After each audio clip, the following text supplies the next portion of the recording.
Hey y'all, David here. Welcome back. In 1847, the writer William Makepeace Thackeray published his most famous piece of fiction, that being Vanity Fair. It's the name of a novel, not just a magazine. Within its pages, he presented to readers a story which has remained famous ever since that time, about the ridiculous aspects of the high society which surrounded him. And at the center of it all was his novel's protagonist, one of the most infamous anti-heroes in all of English fiction, Becky Sharp. Becky Sharp is a woman of low birth and standing, but she is not going to let that stand in her way. She knows what she wants and she knows how to get it. And what she wants is a lot of money and a lot of social standing. And as the novel goes on, we follow her as she lies, manipulates, and girl bosses her way through Victorian society, facing successes and failures, and never really changing or becoming a better person. Since its publication, Vanity Fair has remained an extremely popular work. People love Becky Sharp. She's a heinous, amoral person,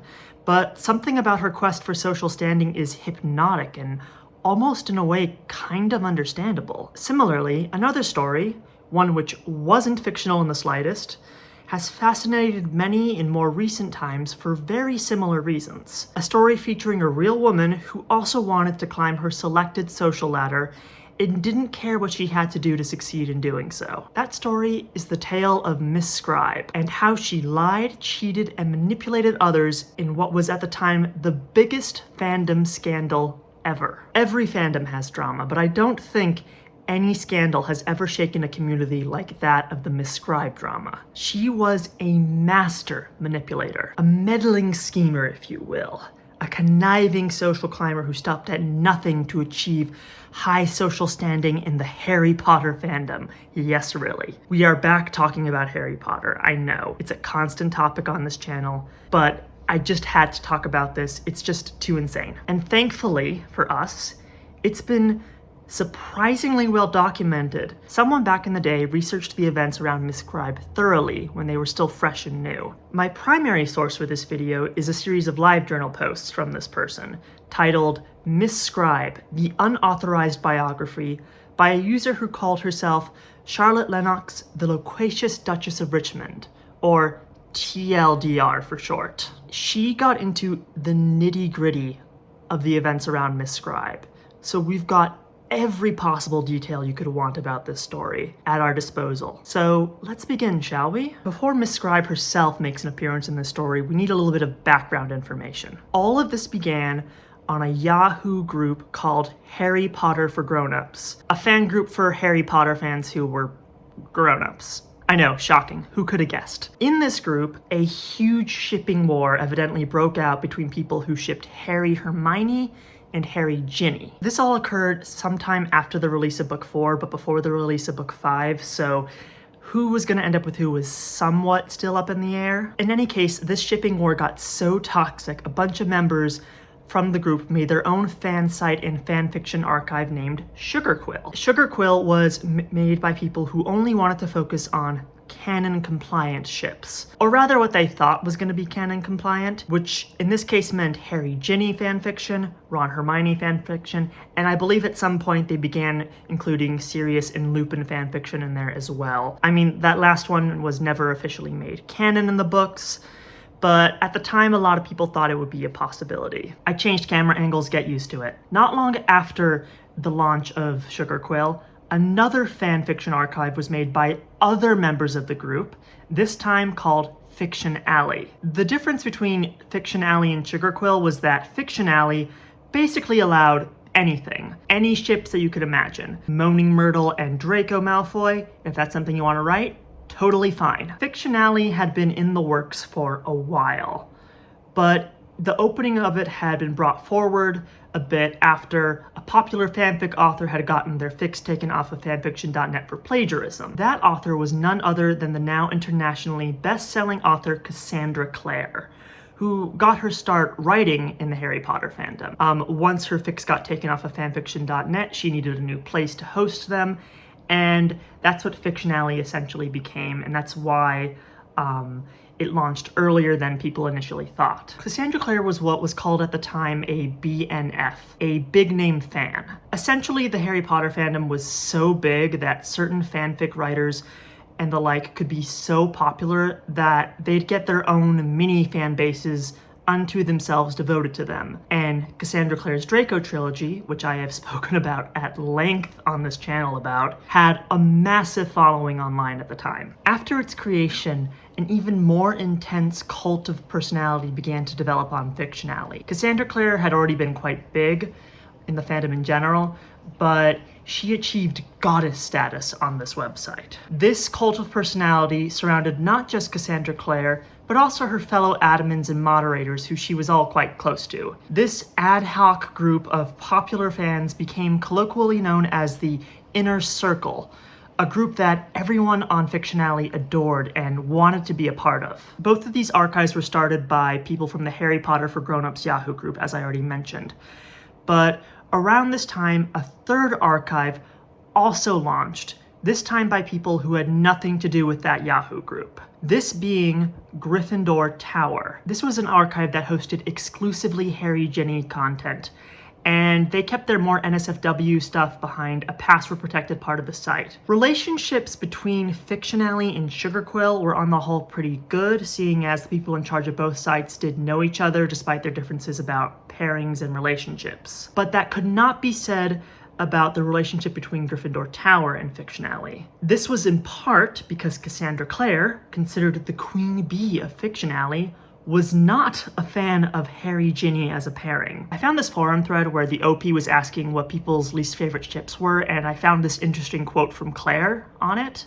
"Oh, HG probably. It's so sappy and annoying and tends to depersonalize Ginny. RH, that's Ron and Hermione, just sits there.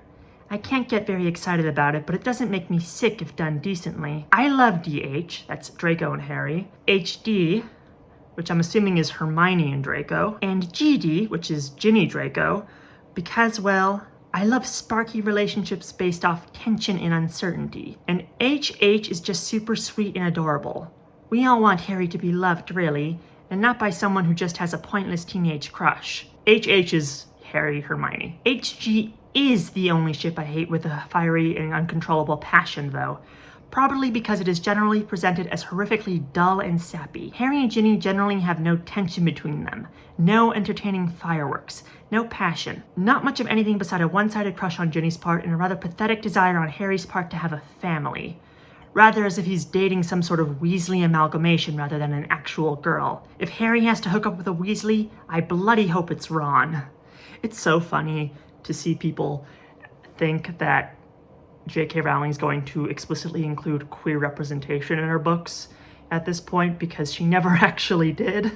Despite this dislike, Claire was eventually convinced into giving some Harry Ginny fanfiction a shot.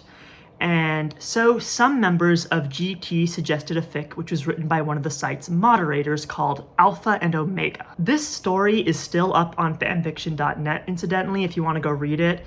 And the plot of it kind of horrified Cassandra Claire at the time. The plot of this is that Dumbledore asks Harry to get Ginny pregnant, because apparently anyone from his bloodline can defeat Voldemort, and he wants a contingency plan in case Harry kicks the bucket, I guess. So Harry sleeps with Ginny, and then we get a bunch of passages about her underage teen pregnancy. The fic's description of underage sex and pregnancy horrified Cassie, and she spoke out against it angrily. Although I have flipped through the fic, and at least the descriptions of sex are pretty minimal. "Cassie, if you really want a good story, check out ones like Imogen's Alpha and Omega. Isn't that the fic where Harry and Ginny get married while still in school and she gets pregnant and she keeps sending Harry out in his invisibility cloak to get ice cream because she's pregnant at 16 years old? I wasn't going to say, but Stacy spilled the beans. I missed the chapter where 17-year-old Harry asked Mr. Weasley if he could marry his 16-year-old daughter, but Stacy told me that Arthur didn't beat Harry to death with a crowbar. We were both sad about that.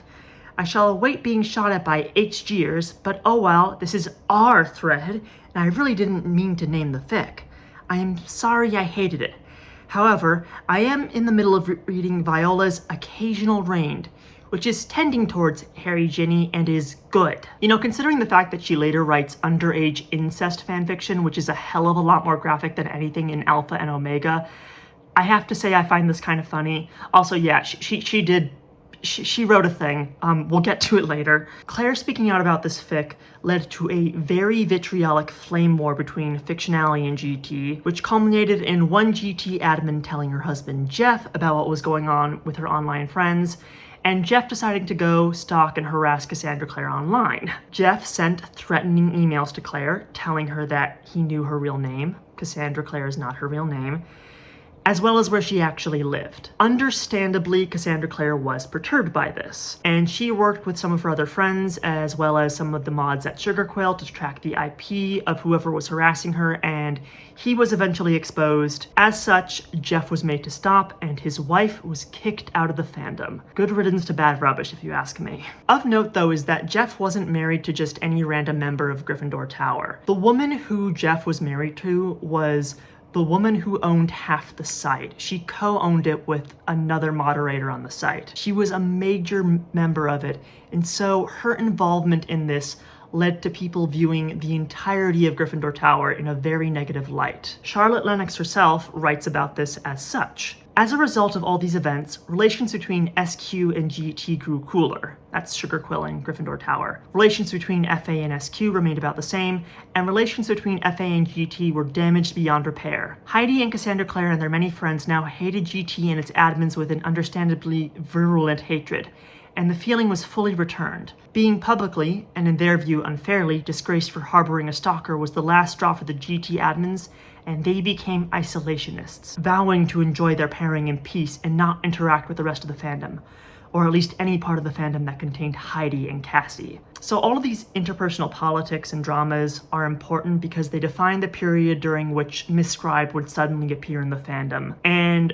she was very much aware of these relationships and dynamics and former dramas because they were central to how she pulled the strings and manipulated people around her. With this in mind, I think it's time that we get to the introduction of our naughty little anti-heroine. That sounded so gross.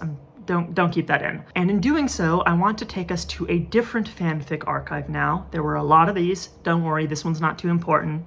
It was named Portkey, where a year or so after all this went down, MissScribe introduced herself. Before I get into character, let me just say, this is a fake cigarette. I do not condone smoking, don't do it, I am not trying to glamorize it, I am just doing it for the character.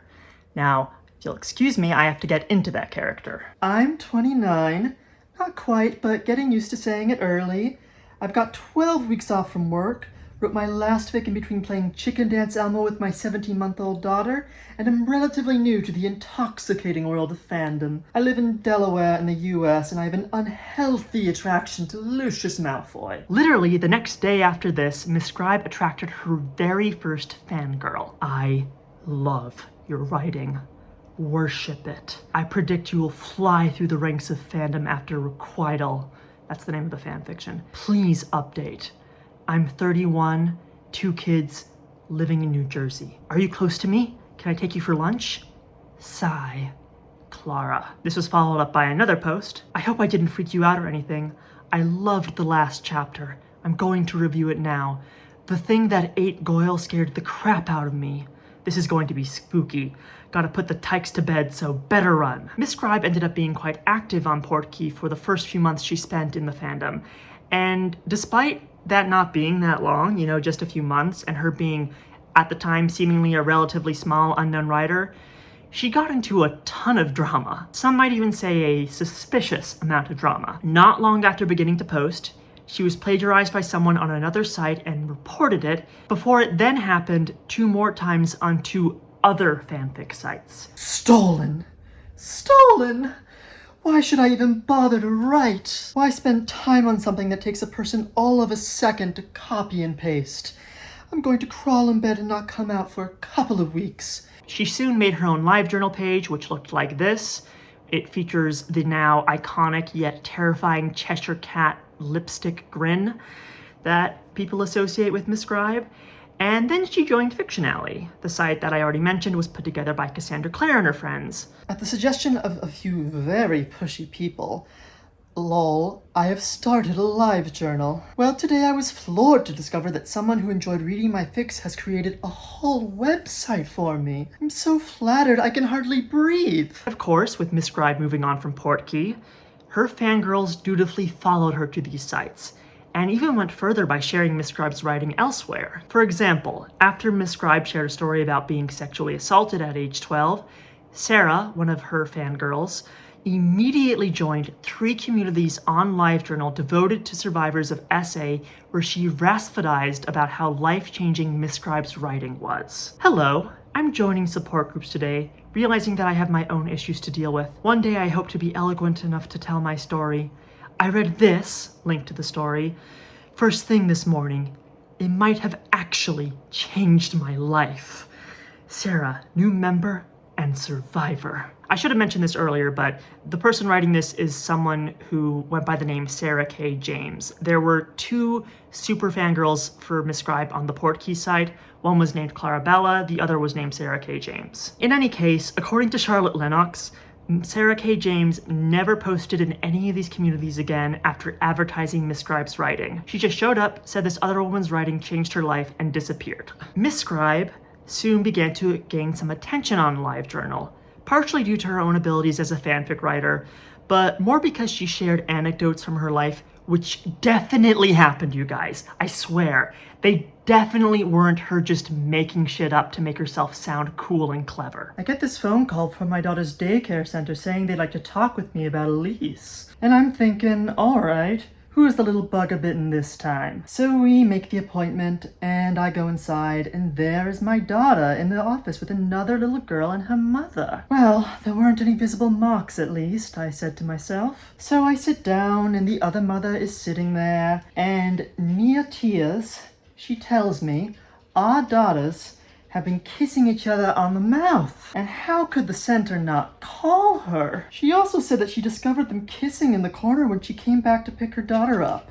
Then she went on to say how she was from a very religious family and that she was concerned with this behavior. Just so you're up to speed. My daughter is all of 18 months old, and hers is all of 17 months old. So at this point I'm thinking, what the fuck? Is this lady kidding me? And it didn't help that I was feeling like a real smartass yesterday. Anyhow, this lady starts tearing up, looking towards me for empathy, and tells me her daughter has been kissing a lot of girls on the mouth and that she's worried she might be gay. So I say, sympathetic person that I am, well, your daughter might be gay, but I think Elise is just experimenting. Daycare lady chokes back laughter. Then I say, does she go for the blue crayon instead of the pink one? Daycare lady almost loses it. The mother starts thinking seriously about what I've just said, and then you can see her expression change as she realizes I'm screwing with her. So my daughter picks this opportune moment to try and snog her daughter again, and soon the babies are going at it in the corner, and being the sensitive person that I am,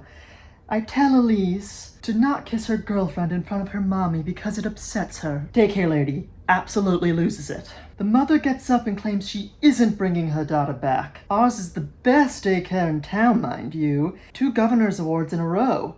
They have their own chef and it's a year waiting list to get into. And she tells me I'm going to hell, my daughter is going to hell, and that she'll pray for us anyways. Then she gets up, goes out the door, and drives away in her classic Cadillac with the bumper sticker on the back that says Seek Salvation.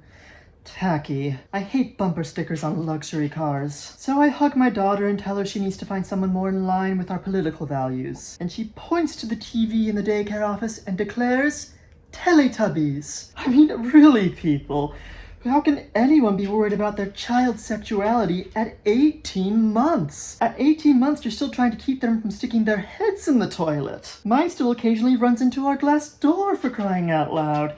I can't believe someone would waste time thinking about this. MsScribe shared 2 other anecdotes, which she added as edits to the bottom of this post later after posting it. I ended up deciding to cut out the first rant that was at the end of this because it was really boring, so let's go straight to rant number 2 on this post. Rant number 2 on this post. Dale Earnhardt was a famous race car driver here in the States who was killed, surprise, surprise, in a racing accident. And my rant today is about those memorials on the backs of every other freaking car in Delaware. Before I begin, I want to say I am sorry The man died. I'm sure he was a good person, etc., etc. But why does everyone down here have to have fancy lettered memorials on the backs of their windshields proclaiming his death a national tragedy? What's that about? Columbia was a national tragedy. I think she might have meant Columbine. 9/11? National tragedy. Dr. King being shot? National tragedy. But Dale Earnhardt dying in a car crash because he drove a car 200 miles an hour around a narrow track is Darwinism at work, darlings. Oh wow, this journal is just like therapy. Wow. What a lovely and kind person MsScribe seems to be. She seems like she's got a big heart. To quote Charlotte Lennox once again, this adorable post got the newbie MsScribe a lot of attention, and her friends list jumped from about 5 people to 20-something. On March 3rd, she posted, "My dumbass letter to Cassandra Claire. I highly recommend you click on this downloaded copy and read the post and its comments." And Charlotte is right, because this dumbass letter to Cassandra Claire is some of the most egregious kiss-assing I have seen in my entire life. There's a tone to it that just listen to it. You'll see what I mean. This is what I wrote when I was trying to read Draco Dormians. I think I was the only person in the Harry Potter fandom who hadn't read that fic yet. This letter made my husband spout milk from his nose, so here it is. Dear Cass, I'm keeping my promise to review Draco Dormians for you, and when I started reading yesterday morning, I even took notes so I could leave the most thoughtful, insightful, and thorough review you have ever gotten. Well, shit happens. I told my hubby I needed some time to myself so I could read your fanfiction. I understand it's required reading in Harry Potter fandom, and frankly I was becoming a little embarrassed by not being able to talk intelligently about it. So he said he'd watch the baby so I could read and give a nice polished review. I ever so love that husband of mine. Nature calls and I have to pee, and I start thinking about how I'm going to tell you how wonderful this fic is without sounding like a giddy fangirl. Then I go into the bathroom and have a seat. And that's when I get this odd feeling that I'm being watched. And well, let's just say it's a good thing I was already sitting on that damn toilet. Hannibal, the dog we were watching, was staring at me with a little evil grin across his little rat face. Fuck, I think. So I throw a toilet roll at it, and the little bitch just sits there smirking. Well, I don't know how I managed to do it, but I take care of business and then scoop up the dog. I take it downstairs to my husband and daughter, who's holding her hands out and yelling, "Puppy!" And I give it to her, as like the good mother I am. I may or may not be, editorializing some of these blog posts, but only a little bit. Yep, that's right. I handed the little rat dog to my daughter, who I felt fairly certain would torture it for a few hours. Who's the bitch now, rat dog? Look, I don't want to sound like a misogynist, but I don't understand why anyone wanted to be friends with this woman, because personally, she sounds like she was a grade A bitch. Anyhow, under her dumbass letter to Cassandra Claire, she received these 2 hate comments all of a sudden. Yeah, you would fucking like it. You all think it's fun to talk about how great you all are, and all of you can suck my dick with your homo shit. MissScribe was my favorite writer until I found out she wrote some sick Ron Ginny shit and liked that bitch Cassie's story. Fuck off. Oh, I guess MissScribe also wrote some incest fic. I didn't realize that until now. This is the other comment, incidentally. Hated it. I'm taking you off my fave authors list. I thought you were Harry Hermione, and you're not. And you're just like Cassie and her homo-loving friends. If I were to ever organize a drag show, I think I would call it Cassie and her homo-loving friends. That would mean that my drag persona, if I was to host this, would have to be based on Cassandra Claire. As an aside, the funniest thing to me about all this is that, speaking as someone who has read Cassandra Claire's Harry Potter fanfiction, I have to say none of it is Draco Harry. None of it's gay. It's actually also Harry Hermione, which one of these comments says is their preferred ship. MissScribe claimed that she received 10 more hate emails after this, but she told everyone not to worry. She was not going to let it get her down. I forgot to record myself reading this in character, but she basically told them to kiss her irreverent arse and pretended that the hate didn't bother her, and just acted really superior. If you think she sounds like a smug and self-obsessed asshole, you would be wrong, you guys, okay? MissScribe changed lives, and don't you dare fucking forget that. In fact, after posting about how writing smut is empowering for women, a lady from Pakistan posted that reading this post made her into a feminist. Please excuse English. I live in Pakistan and my husband is very dominant, but I come to this place to escape. I read you and Cassie and Lisanne and Baby Girl and Katie to escape the reality I deal with. I get beat regularly, but here I am empowered. When I read your story, Taking Him, I cry because I understand what's happening. I understand what it feels like to be hurt in that way, and this fantasy helped me deal with it. It wasn't porn at all. It was powerful. And my husband do bite me to hurt me, and he do hit me, but I can escape here. He let me read Harry Potter and this stuff because he don't know about the sexy stories. But I find myself through all of you, strong women. He can never have all of me, and I stay with him because of duty to family and duty to children, but he can never take all of me. My mind is strong, even if my body is not, and I want to thank you for writing story like you do and understanding women like me, and why it makes us feel strong to know women can use strong words.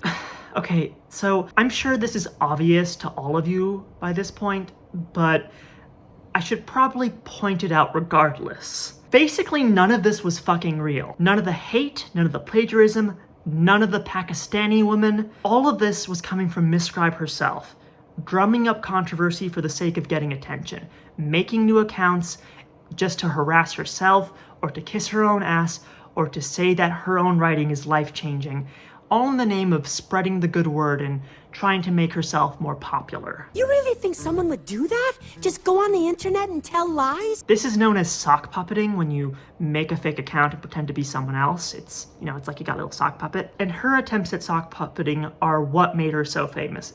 Her doing this is central to the story as a whole, because she's not going to stop here. Believe it or not, if you think making multiple accounts for fake fangirls, some crazy hater who hates gay people, and another for a Pakistani woman seems a bit much, well, buckle up, because MsScribe was just getting started. At the time, though, people didn't realize this. They just went along with it, which is a little wild to me. Like, the way people spoke about her writing honestly beleaguers belief. Like, I've skimmed through a few MsScribe stories, and they're not bad. You know what? She's not a bad writer. She's an entertaining enough one. It's okay, but like, there were definitely better people in the fandom writing. And as such, I have a hard time believing that her fanfiction changed anyone's lives, you know? Soon after this, though, tragedy struck. MsScribe was in the hospital, and Clarabella, who had apparently become not just her fangirl but a friend, began to post about it in a panic. Oh my god, you guys, this is so scary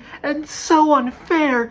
MsScribe is such a good person. I called Dione at 4 p.m. today to learn that she had collapsed while in the studio. She claimed to be a background singer, and was taken to the hospital. Many of you do not know this, although she's very open about it, but MsScribe began writing Harry Potter fanfiction after a bad car accident resulted in her suffering a traumatic brain injury, and her therapist told her to try writing in order to help her rehabilitation. They aren't sure what is going on yet, but I will post regular updates as I get them. They are hoping that she will wake up soon. I can't describe how much she means to me. She didn't even know me, and she friended me. She drove to my school, took me to lunch, talked to me regularly about issues with my parents.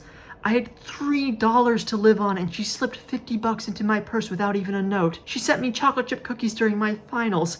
I'm crying. She is kind and genuine and funny and such a good mom to her young daughter. I will post as soon as I find out something else. Sure, seems legit to me. But soon, trouble once again rose its ugly head when someone new came to LiveJournal by the name of Fermetto Jam. I will speak my mind, and resistance is futile. I am fed up with this snotty-ass Harry Potter fandom, and I have much to say. That's what he wrote on his profile, and this was his very first post. Manifesto. I'm here because someone was foolish enough to give me a LiveJournal code. You should never give codes to people you barely know. I'm a Christian. I love Jesus, God, and all things in his name. I also love Harry Potter. I'll post later why I feel the two can go hand in hand. I'm here because Harry Potter fandom isn't for the meek. It's a sick, disgusting place, and I think it's my job to help clean out the crap that has made it what it is. I used to enjoy reading Harry Potter fanfiction. That was until they took over. I mean the perverts. The disgusting slashers and purveyors of pornography and smut lovers. They took my favorite characters, Harry, Hermione, and Ron, made them do horrible things that poor J.K. Rowling must cringe at. They are anti-American, they are hurting all of fandom, and they must be exposed. If you are young, please don't read my journal. But I am introducing a different voice in this fandom. It has been dominated by them long enough. He immediately began posting to attempt to fight the good fight in the name of Jesus by posting Bible verses under something that Cassandra Claire had recently written on the website. His reasons for targeting Cassandra Claire specifically were soon elucidated by him elsewhere. She has infected us with her captivating writing style and sucked innocence into her sick world. She is a virus on the HP fandom. She is part of a group of vile pedophiles and... Okay, I shouldn't laugh. He just used the F slur. She is a part of a group of vile pedophiles and F slurs who have seemingly taken over everywhere. I love good fanfiction, but to find it I have to visit sites infected with this sort of evil. Her Draco trilogy is homosexuality, for goodness sake, and no one seems to be outraged by it. Well, I am outraged that you have taken these meaningful books and turned them into evil and sin. Harry is a noble character, and you have made him into an F-slur. Cassie Claire is anti-Potter. It is because of vile people like her that people like me are afraid to raise their voices in this fandom. But she is only the beginning. She is simply at the top of my list. I will pray for you, and may God forgive you for the things you've written and the evil that you have spread. Don't you realize that impressionable teenagers read your LiveJournal? I've been lurking for a while, gathering evidence against you. The convention is coming. I will be there to greet all of you. I will hopefully manage to save your souls. Praying for you, MsScribe. And then he posted another comment, this time under a post from MissScribe, of all people. For you will surely die. So heed God's word now. I read last week that God sent you a message. He gave you a new chance at life. Heed this warning and stop the peddling of smut. Decadent, depraved, degenerate, and debauched woman. Woman is capitalized, so you know he's not fucking around. Having brought the lie that it's okay to be sinful, has thereby changed the truth of God into a lie, and now worships and serves the creature more than the Creator, who is blessed forever. Amen. Romans 1:25. But the word of God abides. Better to be a eunuch if the will of God be so, and make sure of heaven. Matthew 19:12. Better be blind or lame than be cast into hell, into the fire that shall never be quenched. Michael 9:43 to 9:48. Lennox says that MsScribe's response to MsScribe was startling. I can't tell how much this hurt me. I know who you are. I know that it was you who hacked my computer this afternoon, and I also remember your name. I don't know what you think you are doing, but 1, please don't ever contact me in any shape or form again.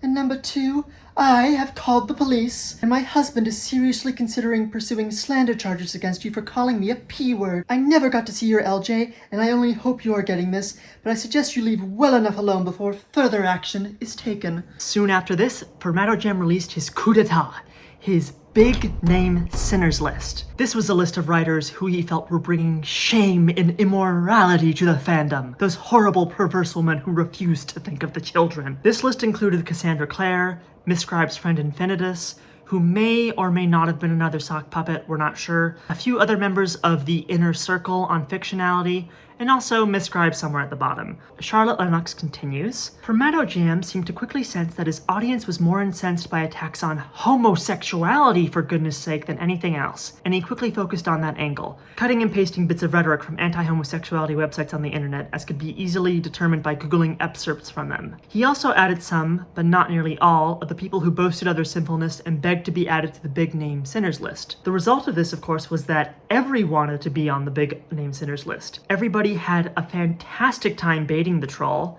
Everybody who was lucky enough to be on the big name sinners list friended everybody else on the list, and they all proudly sported icons like this one. After this, MsScribe's friends list doubled in length, from the 20-something friends she had before to 40. News of MsScribe's antics soon spread to Fandom Wank, which was this kind of gossip board for fandom news and the like. Essentially, people would go there to talk about whatever the recent fandom dramas were in any part of fandom, whether that be the Harry Potter fandom, whether that be Anne Rice complaining about Amazon reviews, or furries existing. I don't know, back in the day, people used to really hate furries. People on Fandom Wank did briefly consider that this was maybe someone trolling, but they eventually just kind of forgot about that being a potentiality and just mocked this stupid evangelical Christian for being so ridiculous. Of note as well is that in between his many rants where he was attacking Cassandra Claire and her friends as well as MsScribe, Jam also posted one little thing mentioning that he was a member of Gryffindor Tower, and that he personally felt that things were much better there. This will become important later, so keep it in mind. However, even though Jam really hated Cassandra Claire and thought she was responsible for a lot of the smut he was seeing online, he mainly directed most of his ire towards MsScribe. Apparently, according to MsScribe at least, he'd been stalking and harassing her specifically for 2 months before this point. And isn't it kind of interesting that, much like how Cassandra Claire was once stalked by someone from Gryffindor Tower, MsScribe is also now getting stalked by someone from Gryffindor Tower? What an amazing and not remotely calculated coincidence. Soon, MsScribe posted something cryptic to her LiveJournal page about figuring out who was behind all this, and after that, she then posted that Jam had finally been caught. Using his supposed IP address, MsScribe was able to track him down and reported him to the police, and he was presumably arrested. His very subpar reign of terror ending soon after it even began. And so the nutty Christian was defeated. For now. Inexplicably, it happened again. A few days later, MsScribe made the following April Fool's joke. A message from thy goddess. I have decided to take over the fandom, but be at peace concerning thy call. Thou simply must be that which I ordain thou to be. Thou job is to worship me, praise me, to draw near to me, to be my love slave. You know, I don't think Joan Crawford or any of those old Hollywood stars ever said that. Thou art to bring honor and glory to me. Thou job, dare I say thou delight, is to come to me daily and sing my praises. Although I am the supreme goddess, and thou shalt only worship me with unconditional adoration, thou may acknowledge that there are other authors and still believe them to be divine, united in will and purpose. Behold the following commandments. Thou shalt have no other authors before me. Thou shalt read Under the Silver Moon over and over again, until the sight of a canoe brings thou to orgasm. Thou shalt stick thy fingers into thou ears, and sing my praises if someone criticizes me. Thou shalt print out all of my stories and roll around them naked. Thou shalt not go sneaking off to Cassandra Claire's LiveJournal. Only thy goddess is allowed to do that. After posting this, she got a response from a new user called Killigan Has Hope. I will pray for you. I know this is supposed to be a joke, but there are many people out there like myself who take their faith seriously. I am insulted and disgusted by this post, and I hope God's love reaches you in time. Know that you will be in my prayers, and I hope that you and your so-called friends, although true friends would guide you towards the light and not away from it, find God's love. I am familiar with the incident involving you and someone I used to counsel, and I thought perhaps he had exaggerated about this group, but I was sadly mistaken. I'm sorry for the way in which he responded to you. No good person of faith should condemn the way he did, but I agree with him condemning your actions. God loves you, and if you ever want to know the peace I have found, please feel free to email me. Killigan Has Hope claimed to be Jam's former counselor, who inexplicably decided to break protocol to go and harass MsScribe herself. I'm aware of the fact that you feel as though you were stalked. I also wanted to say I'm glad you are recovering from your head injury. God has gifted you with life. I know what he did was wrong, and I'm not defending his actions, as I said before. He will be punished both on Earth and he must answer to God. But he loved this fandom and defended the Harry Potter books often in and outside of online discussions. Clarabella, the aforementioned MsScribe fangirl, responded to this. 1. He has been sending MsScribe flames for months, some that were very threatening. 2. She didn't press charges on the agreement he would go to counseling, and I hope it wasn't with people like you. 3. This is a private LJ, and she has a right to play a joke on all of us, her friends. She has the right to post what she wants. 4. It was this so-called Christian who threatened and harassed everyone on her favorite authors list after she turned away a package of faith books he sent her in the mail. So you tell me who has moral problems. So what if we like smut and a good laugh now and then? At least we aren't stalking people and threatening them. No one has called the cops on any of us so far. A few other, small accounts popped up to back Killigan Has Hope as well, probably all coming from the same single person, and MissScribe proceeded to threaten those accounts with tracing their IP addresses, much like she said she did with Jam, and I find her threatening this kind of funny for reasons I'll get to later on. People began fighting and arguing with Jam, and the flame war raged on into the night. Killigan even went to a Christian forum to try and rile those people up to go after MsScribe as well, though she had no success because, none of these people cared. They had better things to do. In any case, a handful of people began to find all of this kind of odd, to say the least. I really want to know how these people find us. There has to be some central nutty Christian launch bay or something somewhere on LiveJournal or possibly elsewhere.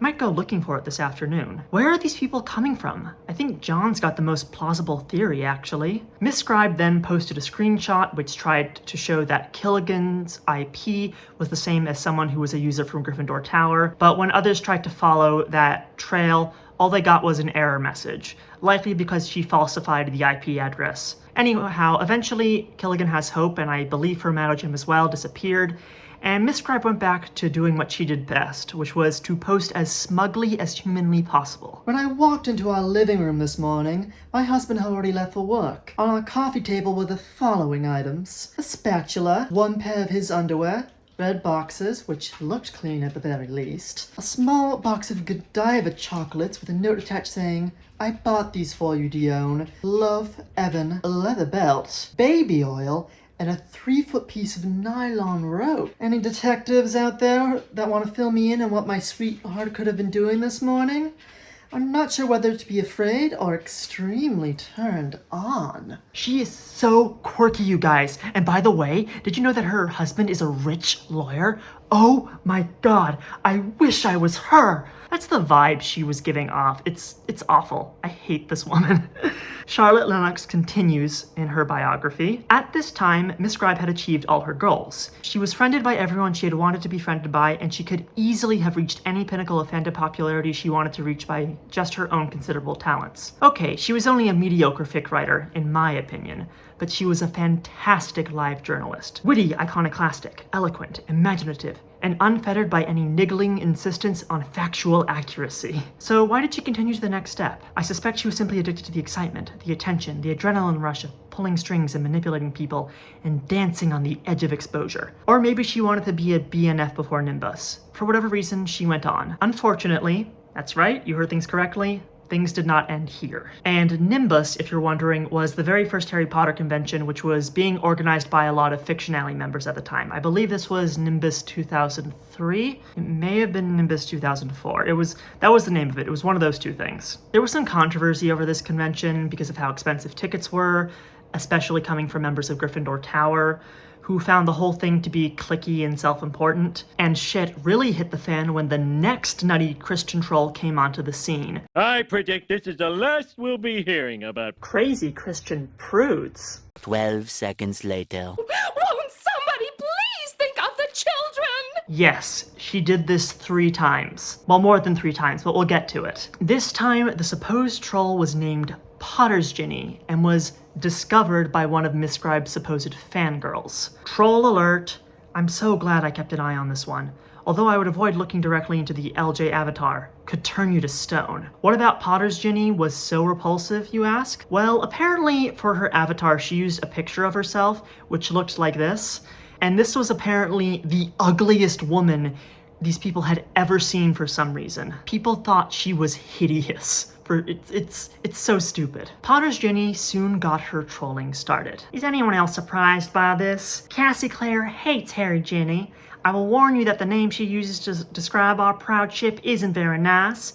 I found it to be very hurtful, in fact. I'm relatively new to the fandom, but if the most popular Harry Potter author can openly hate Harry Ginny, then maybe I'll stay nice and happy up at GT from now on. This is my first post here. Sorry it's such a negative one. I'm happy to have found my fellow shipmates. I feel like this southern accent is almost a little too jolly for this person. In case you didn't catch that, she was also claiming to be from Gryffindor Tower, who were so secluded from everyone else, people just accepted that this was likely what most Gryffindor Tower members were like. And their impression of Gryffindor Tower members got even worse soon after this. MsScribe's friend Infinitus posted about how much she loved giving blowjobs, which incensed Potter's Ginny. Okay, I gotta think of a different voice besides the southern one for this woman. Let me think. LiveJournal user Infinitus is telling people on the debate community that giving good head is quite empowering. Later in the thread, Yonder Dream says the same thing, followed by Yakets, giving a great BJ is totally empowering. Let's not forget Claire DeLune and Vader's STG, who both quoted this empowering bullshit, and each giving their vote of approval. Infinitus also boasts that she is possibly the only woman she knows who genuinely likes giving blowjobs. Wow. Isn't that special? I'll tell you what guys really think of women who genuinely enjoy giving head. They think you're a fucking slut. That empowering shit is what Cosmopolitan likes to tell young women in the sex tip section of the magazine. Well, Infinitus and company, I'm sorry to tell you this, but there is nothing empowering about stuffing a man's sexual organ in your throat, okay? You have it the other way around. I mean, I found it empowering, but to each their own. I do admire these sluts who publicly admit to enjoying the art of giving blowjobs. We want to give them the recognition they deserve, so based on the statements they made on debate, the following is a who's who list of LJ's most prominent head givers. 1. Infinitus, quite possibly the leading expert on fellatio on LiveJournal with her wacky empowerment and resentful blowjob theories. Oh, and there's more where that came from, in her journal where she even admits to being a slut. So MsScribe and company started throwing insults at Potter's Ginny, and she started insulting them back, and this somehow led to people beginning to share photos of themselves on LiveJournal, like actual pictures of their real-life faces. And here's the thing.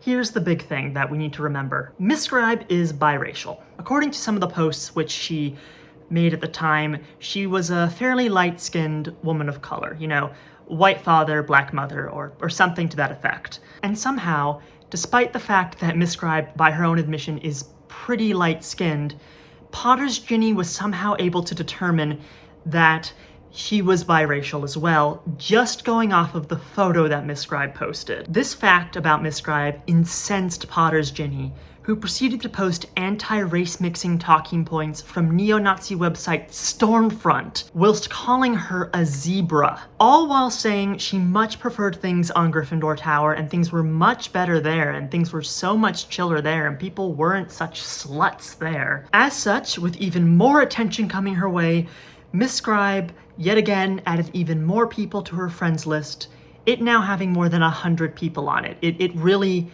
ballooned up really fast. And this flame war went on and on for a while. All whilst Gryffindor Tower kept getting dragged through the mud by Potter's Ginny, who kept saying she was a part of it, and this was her first time engaging with the broader community. To quote Lennox, once again, for a while, the GTers were blissfully ignorant of the way their reputation was being slimed. Unlike Formato Jam, who had only glancingly mentioned his affiliation with GT, Potter's Ginny dwelt lovingly on the subject. She kept saying that she wanted to return to the nice, safe tower, contrasting the sinful behavior of MsScribe's friends with the virtuousness of her beloved GT, and implying that she was friendly with the GT admins. To my astonishment, no one in MsScribe's circle seems to have found this particularly shocking or unbelievable. They seem to think that it was perfectly conceivable that a frothing racist religious nut of Potter's Ginny's ilk might fit in perfectly well in a Harry Potter fanfiction community. Apparently, the GTers had isolated themselves from the fandom so well that people would believe anything about them. And besides that, they were so isolated that for a while they had no idea what was going on. I believe Potter's Ginny posted on the Gryffindor Tower LJ community on May 7th in the admins, immediately recognizing her as a troll, deleted her post, but didn't discover her other fandom activities till later. Eventually, when they did find out, they posted explaining that they had nothing to do with her and that they felt her behavior was unacceptable. But Angie, one of Claire's friends, didn't accept this. Angie, I believe, was a black woman, and so I can understand why, you know, this whole debacle might be a little more personal to her than maybe it was for some of the other people in the community at the time. And even though Gryffindor Tower did put out a statement saying that they disavowed Potter's Ginny and that they had never heard of her before, she was not accepting it. When individuals who work for corporations are proven to have behaved in a sexist, racist, and/or heterosexist manner, Said corporation almost always attempts to make gestures of reconciliation, not only towards those on the inside, but outward to the offended parties and community. These gestures should occur almost immediately.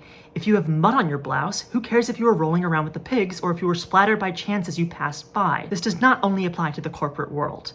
It ought to apply to the fandom's most popular sites. Okay, yeah, but they had nothing to do with her. Did you not read the post? They said that she was making this up and that they didn't know who this woman was. She doesn't even go here. Angie also alluded to the fact that Harry Ginny, the only ship allowed on GT, was a pureblood ship. Both of them were pureblood. I guess technically Harry, would be counted as like a quarter Muggle-born, but basically pureblood.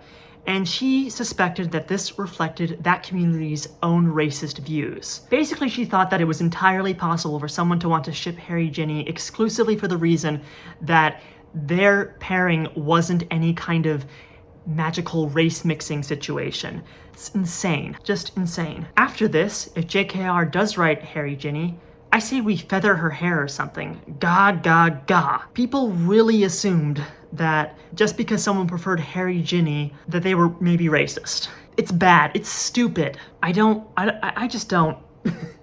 The more you think about it, the worse it gets. What was going on in 2003? Jesus Christ. A few people, Lennox writes, mostly SQers, sugar quill users, commented in defense of GT and linked Ebony, that's another name that Angie used, to the public disavowals of Potter's Ginny and her beliefs that they had made. One of them, a sugar quill mod named Angua9, keep this name in mind, she's gonna come up later, who knew Ebony from ship debates at FA, also wrote her a personal email, quoted with Angua9's permission. I don't know, of course, what people are saying privately, but you are actually the only person I've seen say that Potter's Ginny is reflective of GT or Harry Ginny shippers in general. She isn't. She no more represents the HG ship or the GT site than she represents the Harry Potter fandom or Christians or white people or Americans or whatever group she may choose to claim affiliation with. To these defenders, Angie reiterated that she felt what GT had done wasn't enough, that it was their responsibility to make reconciliatory gestures to Potter's Ginny's victims,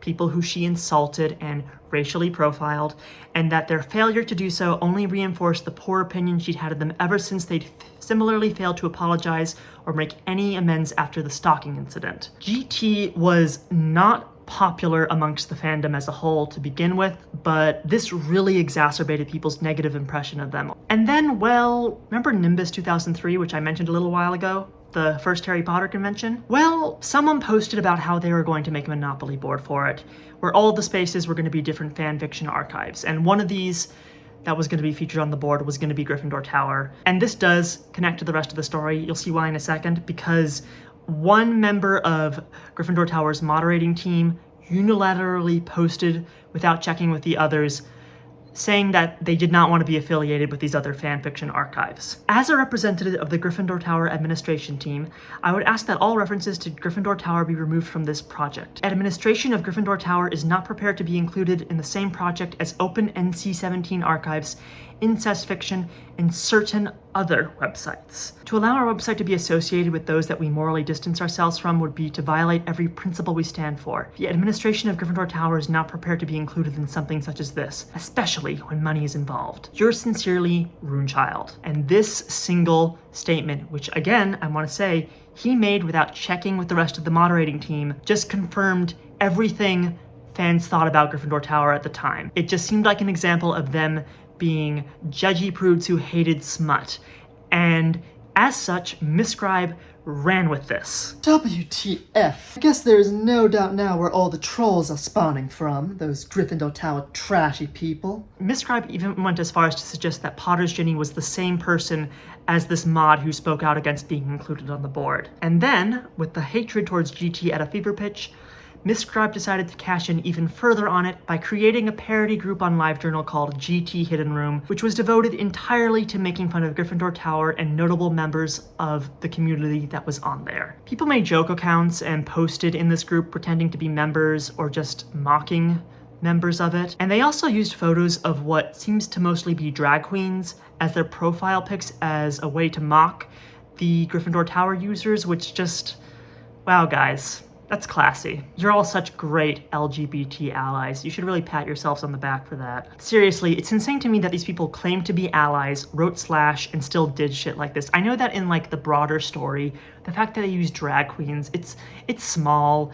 It's not surprising because this was 2003. I still don't like it, and I still think it makes these people look like hypocrites. And I just had to complain about it once. Also, the shit they posted in GT Hidden Room was super petty and mean. Like, oh my god, you guys, it's awful. Hanasandi writes, ways to torture Ginny. Come on then. What are the ways you can all think of to torture the lovely Ginny Weasley? Personally, I think that drowning her in the lake sounds fun. Writes Ginny/giant squid smut. Erotic torture anyone with a side of sadism? How about pulling out her...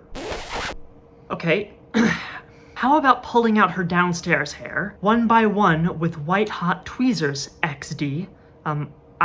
This person didn't write downstairs hair, and I know that sounds dumb, but I don't want to get demonetized. I guess I've already talked about blowjobs on here, so I don't know what I'm scared of. I prefer her pining for Tom, remembering all they shared and slowly becoming very jumpy and irrational. She'd also spend lots of time in Moaning Myrtle's bathroom trying to get back to the Chamber of Secrets, so she'd be damp most of the time and eventually expire from consumption. I suggest making her watch as Ron fucks Draco up the ass. Very classy. Gryffindor Tower, however, was not ready to take this lying down. Oh no. Not at all. One of the moderators from GT ended up reaching out to Angua9, who I briefly mentioned earlier, telling her that she thought she discovered something strange about MsScribe's IP addresses. To quote Lennox, and I'm doing that a lot I know, was it possible, she asked, that Formato was actually MsScribe? Angua9 responded that nothing could be more likely. She had never believed that Formato was a real person. And if he was a sock puppet, he had to be MsScribe's sock puppet, because she claimed to know his real-life identity. Her curiosity now aroused, Angua shared her suspicions with her fandom friend Dianora, and the two of them began investigating MsScribe. Having less of an emotional stake in the issue than the GTers, they seem to have jumped happily into the role of plucky girl detectives. They spent practically all their time for the next week or two reading every post MsScribe and all the other players had ever made, having enormously long IM conversations in which they excitedly discussed their findings and gleefully pointed out contradictions in MsScribe's story, and making the huge collection of links that was the starting point of my research for this story. They noted that Clarabella and Sarah K. James, the two MsScribe fangirls, had all the telltale signs of sock puppets, with the obvious purpose of fangirling MsScribe so that she could pimp herself out without appearing immodest. Angua9 relayed their observations and conclusions to the GT admins, who were very interested and grateful, for they had come to the same conclusion using very different methods, as you will see below. And so, being certain that MsScribe was behind all their misfortune, a GT admin posted this to her LiveJournal, setting a trap for MsScribe to stumble into. There's an old saying, keep your friends close and your enemies closer. I'm not fond of it in general because I am not a suspicious person by nature. However, in the past few months, it is a saying that has been at the front of my consciousness. Some things have happened that have made me realize that myself and my friends are more disliked by a certain group of people than I could have ever imagined. Why? I don't know, but it seems that some people can't forget things that happened nearly 2 years ago. Either that, or they are just highly offended that we do not want to be part of their group. Either way, it makes them seem really petty. Back to my point. It seems that someone has gone to great lengths to embarrass us and indirectly blame us for things that she, in fact, is responsible for. Perhaps it started out as a ploy for attention, and when people started connecting her actions, things she did while disguised as another person, with GT, she went with it. I have been collecting and checking IPs for a while now and have noticed a pattern. I didn't say anything for a long time because I wasn't positive, but now I'm almost 100% sure. All I have right now is circumstantial, but when every IP you have traced back to the same place, then you can be pretty sure that all the posts are being made by one person. Then when someone seemingly forgets to log out of their accounts and makes a post which also traces back to that place, well, you don't have to be a rocket scientist to figure that one out. This charade is over. This game has become tiresome. Despite not mentioning MsScribe by name, the moderator who wrote this, whose name was Clarissa by the way, intentionally wrote this to try and lure her out. Hey y'all, Editing David here yet again. Sorry to keep interrupting the video, but I just realized I didn't exactly explain what the Gryffindor Tower mods and Angua9 and her friend actually did to figure out what MsScribe was up to. To make a long story short, essentially what they did was that they began looking at the IP addresses, not just for MsScribe, but for all these different people who she was interacting with and who were harassing her and the rest of the fandom. And they discovered that whilst a lot of these IP addresses didn't match up, a lot of them also did. There were programs to change your IP address, things like NordVPN that we have nowadays. These are usually called anonymizer services, and MissScribe did use them, but that didn't entirely cover her tracks, as you're about to see. MissScribe likely was using these to throw people off the scent when she was posting as these sock puppets. Unfortunately, different posts from different users shared the same IP addresses. So for example, they discovered that FormatoJam and Clarabella at one point posted from the same IP address, suggesting that they were the same person. And then Clarabella at some point once posted from the IP address that MissScribe usually posted from, suggesting that she was the same person as Clarabella, and so on and so forth. And in this way, it became very clear that this was all fake. That's what they're kind of referring to when they're talking about collecting IP addresses. And so she did come forward, sort of. More specifically, her sock puppet, Clarabella, did. Clarabella went ahead and emailed Clarissa, and then Clarissa just went ahead and shared the email with everyone. Up to this point, all the evidence was circumstantial and I had nothing solid, which I posted about in my LJ the other day. However, it was enough to scare Clara, who emailed me confessing. I'm also linking to all of the screen caps I made. I read your LJ. If you're planning on telling the world, please just give me notice so I can tell Dione. She's my only source of income, and I love her daughter like my own. Her family is my only family. I'll never bother you again. Dione and her husband filed charges against Louis, that's the name that they've given to FormatoJam, after he found her address and sent her a package containing religious books and a very threatening letter. And after the LJ incident, the police report had his email and password on file from the people at Yahoo. Dione's husband is an attorney, so he got a copy of these records. Louis was forbidden access to a computer. I swear I only used that account to try and find out who he knew at GT. I didn't feel like the police were doing enough. I never stalked any of your authors or did anything bad at GT. I did discover that he belonged to a group of people online. This was after the LJ mess. That wasn't me. I'm afraid to say that the nutty Christians are real. If you want, I can give you Potter's Ginny's writing name. I think it was a good idea banning her, by the way. I know the nutty Christians aren't you guys. I figured that out fairly quickly. I'm only sorry I didn't speak out sooner, but I will email my friends right before I leave. Thank you for giving me some time. I don't think Dione will hate me, but I know it's going to hurt her that I never told her what I was doing. Her best friend Infinitus just left the fandom, so it will hurt even worse. If you can believe this, my original intentions were good. This scared her more than anyone knows because she always comes off so calm, but I know her IRL, so I witnessed it, and I just wanted to protect her. Okay, so this is vague, but to make a long story short, Clarabella came forward claiming that FormatoJam was a real person, that he was actually a stalker, but that after MissScribe got the police involved, MissScribe was able to get access to his login details. And because Clarabella babysat for MissScribe and also used her computer, and this is why supposedly they shared IP addresses up to this point, she was able to log into FormatoJam's accounts and I guess maybe started trolling in his name as well and making other sock puppets to agree with him. It's a very convoluted and honestly nonsensical story. According to this as well, Killigan Has Hope and Potter's Ginny were still real. And this whole thing is just unbelievably contrived, but people bought it. GT mods didn't accept it though, and with the help of Angua9, they did keep investigating. Eventually they discovered that Potter's Ginny shared an IP address with the real FormatoJam, the IP address he supposedly had before Clarabella took over the account. They then matched Potter's Ginny's IP with MissScribe's and discovered that they too were a match. Bingo! They caught her for real this time, right? Like, this is no longer just circumstantial evidence or kind of coincidences, right? They definitely got her. Nope. Even before GT shared their detailed findings publicly, some are feeling cynical about the actual results of this endeavor. They thought that GT was trying to restore their reputation, which they were, but also were trying to shirk any blame they had for any of this stuff, which a lot of people still felt that they had some level of culpability for. Even before GT went public with even more evidence, a lot of people within the community were feeling cynical about the actual results of doing this. Some didn't think it would actually help at all. One person wrote, "I'll be quite interested to see if some of those who were so outraged over all of this will now be outraged at the guilty party. If they pass on by and don't say a thing, it will truly be irony. I'm also quite curious as to what would lead someone who, by her own admission in an email to one of our admins, doesn't even have anything against HG, and why they would want to go to such lengths to make us look bad.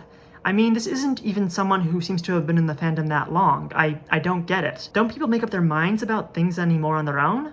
And they call us sheep. Anyhow, despite these hesitancies, Gryffindor Tower decided to go forward. They'd already kind of alluded to having evidence proving who Potter's Ginny actually was, and now they made it public. Update on the Potter's Ginny situation. The following is an announcement, not a discussion. If you want to discuss this, you are free to link to this post and discuss it in your own LiveJournals. Unfortunately, it is my duty to bring more light in the recent Potter's Ginny mess. Previously, we posted proof that Clarabella21 and Sarah K. James were caught posing as Formattojam and posting from MissScribe's computer. We had IP evidence and an admission from Clarabella's part. The plot just thickened. We've received more IP evidence based on posts Potter's Ginny's made on the Harry and Ginny subreddit. Not subreddit, LiveJournal community, which I guess that was the 2003 equivalent to a subreddit. It seems these IP numbers match with posts made as Clarabella, Sarah K. James, and MissScribe. Combined with the URLs and admissions that Carissa posted about previously, it seems evident to me that all these posts were made from MissScribe's computer.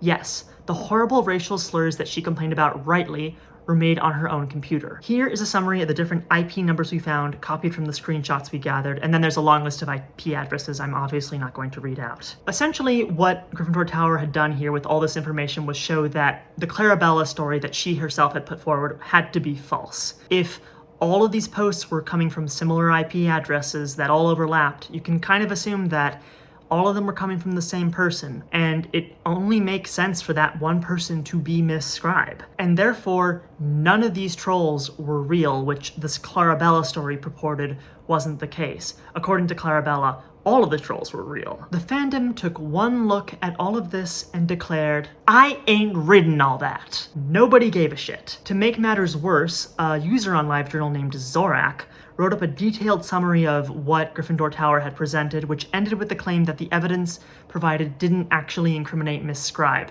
even though it definitely did. Zorak claimed to work in tech though, so people just decided to take his word for it, and they probably didn't read his analysis very carefully. They just saw that he said that it may not be true. Okay, so we have a whole bunch of addresses mapping to anonymizer. Clearly, traffic coming from these addresses could be anyone. The various GST telecom addresses, usually multiple for one person, are highly suggestive of dial-up, in which case you could justify pointing fingers if two identities were seen on that address at virtually identical times. But equally, they could be some form of proxy or cache servers.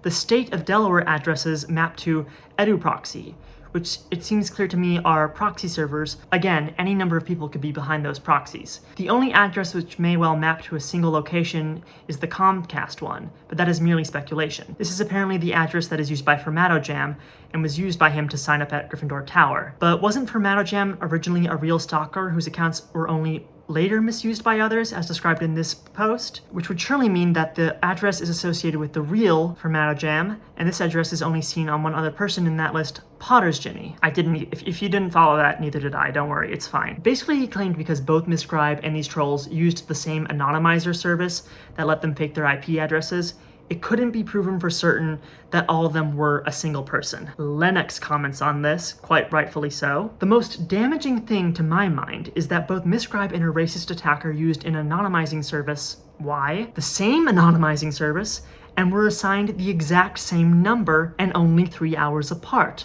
What an ironic coincidence, huh? Yeah, that's the thing, like, Zorak here is kind of blinding everyone with science in a way. He just, like, complicated the technobabble that was being used to just enough of a degree that people stopped listening to Gryffindor Tower, even though none of the details he gave actually proved anything.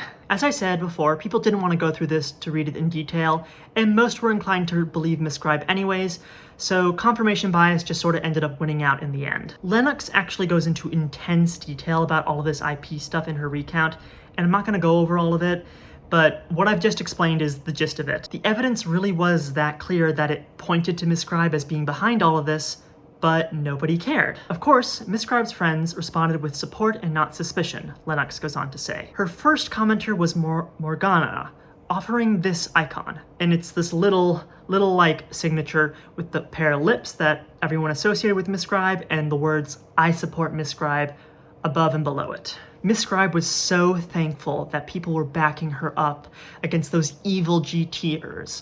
who clearly didn't know what they were talking about and clearly didn't understand how computers work, and besides, she was unconscious in the hospital when some of those trolls were posting, and of course she couldn't be lying about that, you insensitive skid marks. One of her friends wrote in support of her this, in fact: "The magic of Harry Potter has entered the Muggle world." That's right, kids. Now, thanks to the magic of Harry Potter, you can do two things never before possible. You can post from your computer while lying unconscious in a hospital bed. You can attend funerals and still be able to post on LiveJournal at the same time. But that's not all. You too can use Photo Wizard and manipulate images to destroy reputations. You can lie and stalk and hurt people. See here for full details. Don't wait. Act now while you still can. This offer is not available in stores, so contact Gryffindor Tower if you would like to be transformed into a petty, lying, hateful, mean, malicious excuse for a human being. Hang in there, MsScribe.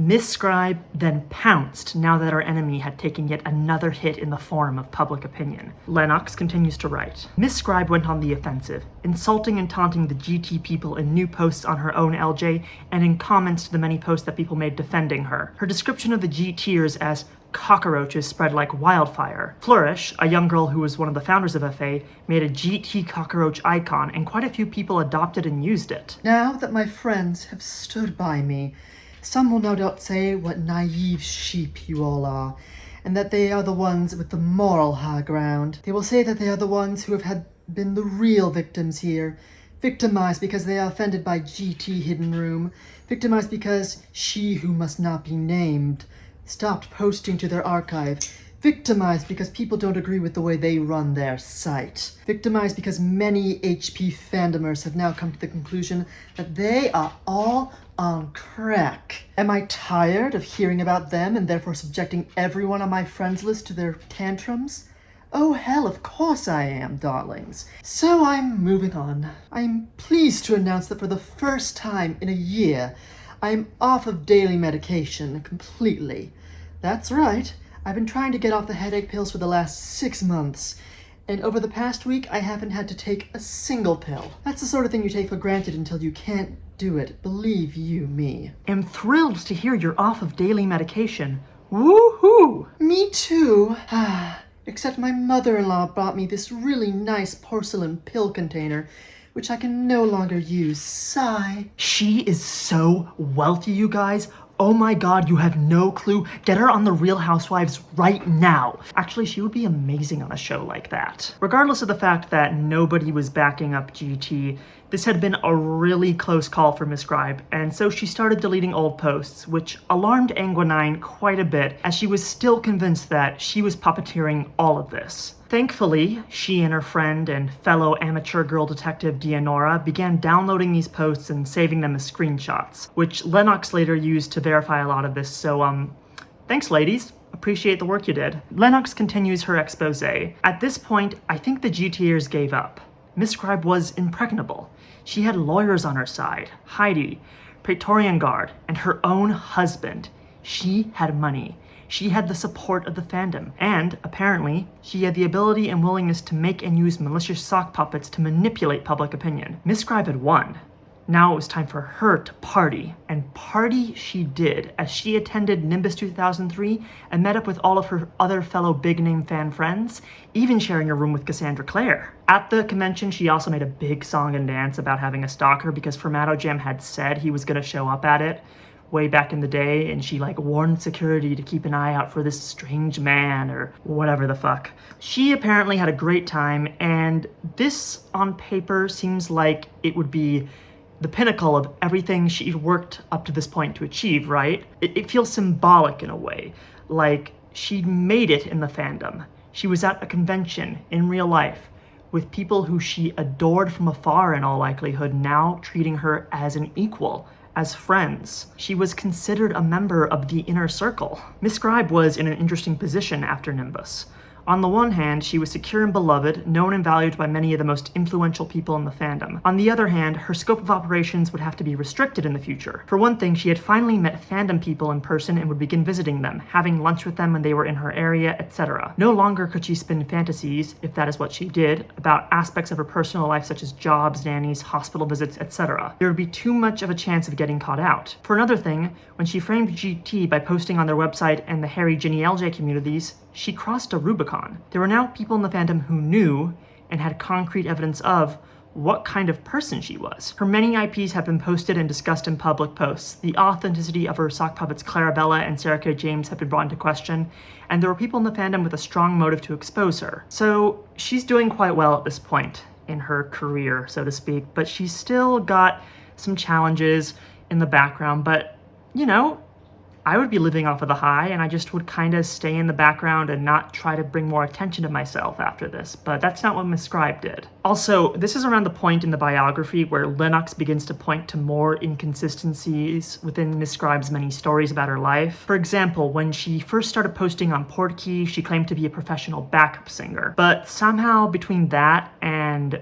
when she attended Nimbus, she got a whole new job as a high-ranking member in the office of, I believe, Joe Biden, of all people. She was like so high-ranking, you guys, sometimes she was on the news. She was like a big deal, but only on the local news, so don't bother going looking for her. You won't be able to find her. But she definitely actually had this job and definitely actually was on TV. I pinky promise that she's not just making up more bullshit. Lennox speculates heavily that MsScribe likely never had either of these jobs. She just wanted to sound cool, and you know, like being a backup singer, it's not the most glamorous job in the world, but being a performer is a cool thing to be, and I guess claiming that you're a backup singer adds a little bit more realism to it. She also began to slightly alter what Clarabella and hers relationship actually was. Before this point, she described Clarabella as just her babysitter, but now she was claiming that she was essentially her full-time nurse after her accident. Clarabella wasn't just my nanny, you misinformed cunt. She was the person who had to help me get dressed every morning, because the entire right side of my body was just too weak to do it. She was the person who had to take care of my infant daughter because I couldn't do it. I was in a serious car accident that caused a near fatal head injury, and I started reading and writing in this fandom as a way to recover. I got stalked by a former online friend who we knew was communicating with Imogen. Clara decided to lurk on your message board, and she lived with me, you fucktards. Lennox attempts to break down all of these inconsistencies, and it's very funny. Okay, so this is the story. MsScribe was on a 12-week leave after a head injury in an auto accident, which ended by mid-February. At that time, she returned to her job as a backup singer, working regularly, though she sometimes got days off. However, in late March, she was hospitalized due to delayed complications from the earlier accident, which must have been at least 4 months in the past by that time, nearly died, and suffered the symptom of being too weak on the right side of her body to dress herself, though not too weak to pick up her toddler with her right arm. This necessitated an in-home babysitter/dresser who either drove for 45 minutes to get there, either occasionally or 3 times a week, or lived with her, depending on which version you believe. However, between March 31st and May 23rd, and despite severe health problems that did not allow her to dress herself, MsScribe not only changed careers and got a new job, but she performed so well in her new job, in spite of the fact that she frequently posted on LiveJournal during office hours, that she was rewarded with a lovely new office. Or she was at home playing on her computer the entire time. I think we can all agree that's a hell of a lot more likely. Anyhow, in order to make sure people kept feeling oh so sorry for her, she told everyone that she had been fired from this high-ranking job. Supposedly, it was because her bosses were told that she was a famous writer of Harry Potter smut, and that there would have been a scandal if she had stayed. She was so important to Joe Biden's office, you guys. You have no idea. And whilst MsScribe didn't openly blame Gryffindor Tower, that didn't stop others from immediately jumping to someone from that site being the culprit. After all, who else would have a grudge against her? Who else would want to ruin her real-life career? It also kind of has the additional bonus of her just being able to claim that this happened without having to make sock puppets, and thus not having to worry about IP addresses getting traced, which I imagine, though she is going to continue to make sock puppets, and we're going to get to another one in just a second, I imagine that at this point she was a little bit worried about that. All of this was enough to make Angua9, who was still off in the shadows with her friend, collecting proof, want to come forward, but she paused, bit her tongue, clenched her fists, and vowed to wait until she had a better opportunity to do so. She didn't come forward with all of her proof, but she did post one kind of shady comment on Fandom Week after the firing was reported on there. I'm depressed to see that the whole Gryffindor hidden room thing has flared up again while I was gone, and that the long-suffering MsScribe has been cruelly persecuted yet again. You'd think the karmic odds would balance themselves eventually. And that was then, not long after this, that a new challenger approached. Another troll descended upon the fandom to try and police these horny women and their horrible Hogwarts smut. This troll went by the name of Watchful Entity. What's like a good voice for this character? Let's just see what comes out of my mouth, shall we? Some of you may have noticed that I have friended you. I have every right to do this.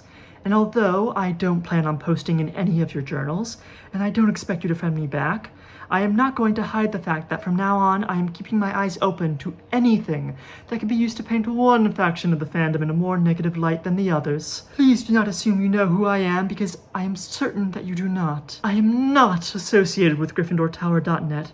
So please spare the world your lame accusations. That said, I don't think they deserve the witch hunting and lies being spread about them. I don't know the whole story, and I don't care to know, but some of you have tried to imply that one or some of my personal friends have done horrible things. I want to know where the hate is coming from.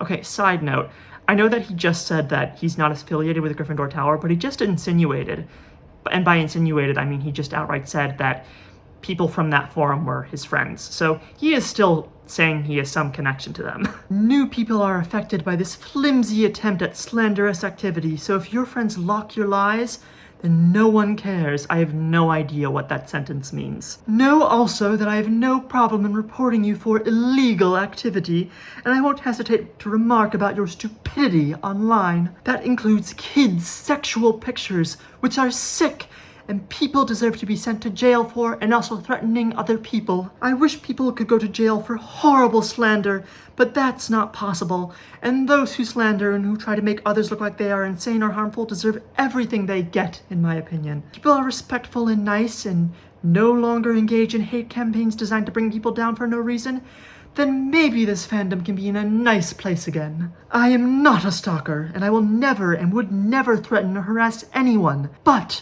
I have the right to read the public journals of those I believe are harassing a friend of mine, and to respond on my own journal. So please stop accusing me of trying to do something I am not, and if you never harassed anyone, then I won't respond to your posts. If I respond to a post, it will be respectful, unlike what some of you have been. Lennox makes it clear that while she was unable to find any concrete evidence that Watchful Entity was MsScribe, it's a safe assumption that she was. The main thing that set Watchful Entity apart from the other Sockpuppets was that he never commented on anyone else's LJ, which meant that his IP address could never be tracked. The only way you could track IP addresses is if you were, if you had like a plugin that allowed you to do this, or it was like a setting in the website settings that let you track IP addresses of people who posted on your posts and your blogs. So by Watchful Entity deliberately not doing that, he guaranteed that his IP addresses were never going to be shared with anyone. Despite this fact, his antics were gratuitously reported on Fandom Wank, where people gleefully attacked Watchful Entity for being a bossy little prude. Lennox elaborates on this. It was like Fromattojam and Potter's Ginny all over again. People whined about being friended, about not being friended, etc. People debated if it was real or a joke, and if it was real, who it might or might not be, and what its true purpose was. People confessed to being Watchful Entity. Just as with Fromattojam and the GT Hidden Room, everyone decided that the best weapon against the entity was some good, hardcore smut, and posted accordingly. Watchful Entity was deleted and restored several times, creating great excitement and commentary each time. There were endless clone and parody journals created. And even though, as I said, Watchful Entity claimed they weren't associated with Gryffindor Tower, although they kind of insinuated it in the post anyways, that didn't stop people from speculating that whoever this person was, they were a member of that site. But unfortunately for MsScribe, her favorite punching bag was about to crumble under its own weight. One day, everyone woke up and discovered that Gryffindor Tower was gone. It had been deleted. There was a lot of back and forth drama between the so-called queens of Gryffindor Tower. No, I'm not kidding. That's what the moderators called themselves.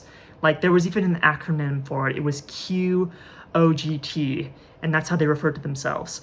But there had been a lot of infighting between these women, and as such, it eventually turned into one group of members turning against another, one group of admins thinking it'd be funny to change the passwords to stop other admins from getting in, those admins retaliating, and then eventually someone just deleting the site full stop. Many people posted to Fandom Link about this, and one of these posts said this. They give the reason that there has been some disharmony amongst their ranks. There is a mass defriending between the so-called queens of Harry Ginning, and one almost feels sorry for the one they blame for all this unhappiness, Firebolt 909, who seems to be no longer with us. I believe the best part is Paula declaring that the other queens require medication, although Tartan Boxers admits this much is true on her LJ. My apologies for not seeing the humor in the current situation. Quite honestly, and I've been wanting to say this for a very long time, I think that you've all lost your fucking minds. Every last one of you. This is what Tartan Boxers wrote. I want no part whatsoever to do with Gryffindor Tower anymore, as I am just way past being sick and tired of this sort of thing, and unlike the rest of you, a bit too mature for this sort of thing as well. I wish you all the best and hope that you will all find the courage to seek the medical attention that you all so obviously need. Everyone in this is just so petty and gross. I hate it. The account that posted about all of this on Fandom Link was created minutes before they started posting on Fandom Link, incidentally, and then that post on Fandom Link was immediately shared by MsScribe elsewhere, making it very likely that this was, yet again, another sock puppet. The funniest thing to me is that Gryffindor Tower's fall had nothing to do with MsScribe, and yet she reveled in it, even releasing an epic poem about their demise, and it's like really long and really boring, so I won't be sharing much from it, and by not much from it, I mean none whatsoever from it. It's not funny. Like I don't mean like, oh, it's so sad, or it's not something that you can joke about. I just mean that it's literally trying to be funny, and it's just not. It's just really smug. You really think you ate, and you're so humiliating. You're dumb. Things would go quiet in the fandom once again until a few months later when Cassandra Claire caused quite a stir. She announced that she was working on a Ron Ginny incest fic.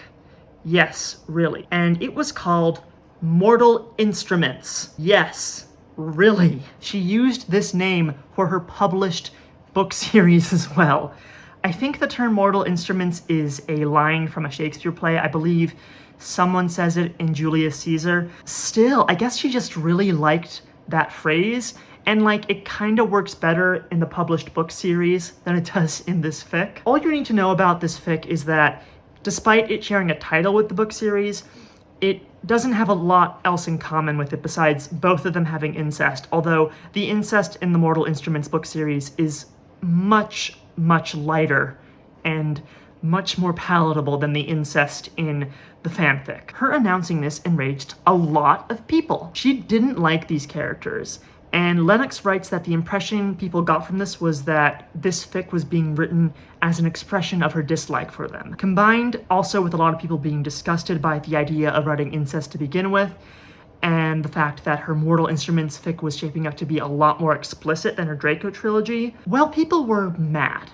And to be clear, the reason why the level of explicitness was something that some people objected to was because the Draco trilogy is pretty PG-13 for the most part, and it did have a lot of teenage fans. When I was working on, I think the very first Draco trilogy video that I did like 2 years ago, I got a message from a friend of mine who's in his mid-30s who told some of his friends from high school that he knew a guy who was working on a video about it, and like these friends adored the fic when they were all in high school together. Like they would talk about it whenever a new chapter came out. This fic was a big deal with everyone, but also with teen audiences who now people were worried were going to be exposed to some horrible 18+ smut from their favorite author. Much of the ire against this fic came from members of Sugar Quill, which up to this point had been able to stay out of most of the drama that had been going on in the fandom. One of the co-founders of Sugar Quill, named Arabella, wrote a long and now deleted essay about how disgusting she found all of this, which was eventually reported on Fandom Link by someone named Sporkify, who almost certainly was MissScribe. Like, we can't prove it,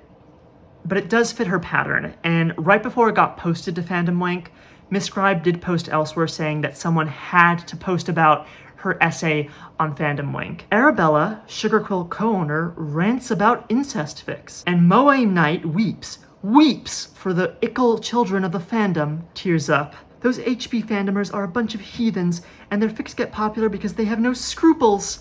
Alas, Arabella has scruples.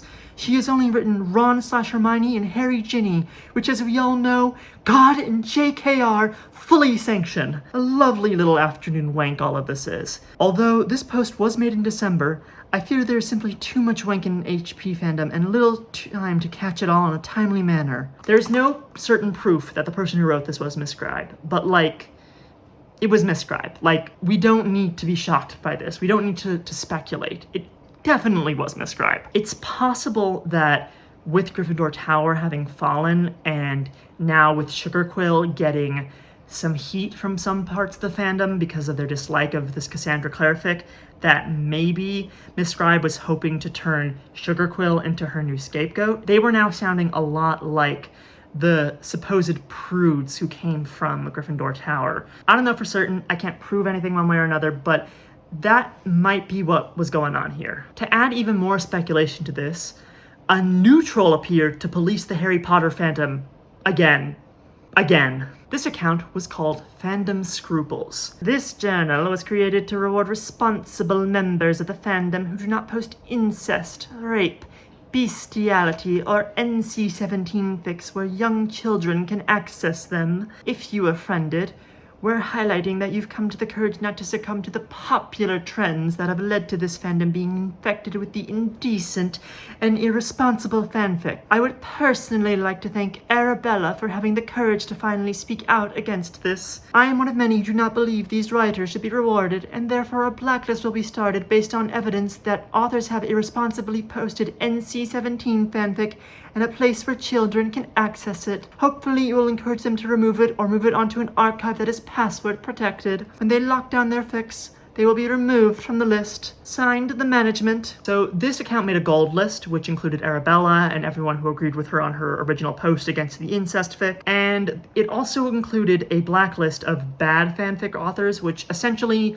included Cassandra Claire and a bunch of her smut-writing friends. And Lennox writes, the effect of this was basically the same as Formato Jam's bigname sinners list and Watchful Entities watch list, though not quite as much troll-baiting fun, since Fandom Scruples, perhaps tired of its overflowing inbox, frequently froze or disabled comments.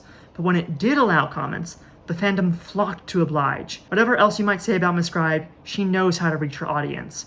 People eagerly brandish their credentials for being on the blacklist, some posting their unlocked porn right in the comments, and a few of them, all of the ones below Dark Rose Tiger on the list above and a few more on Fandom Scruples' next post, were fortunate enough to be added. I think it's worth pointing out that this is just MsScribe doing the exact same thing again that she's been doing this whole time.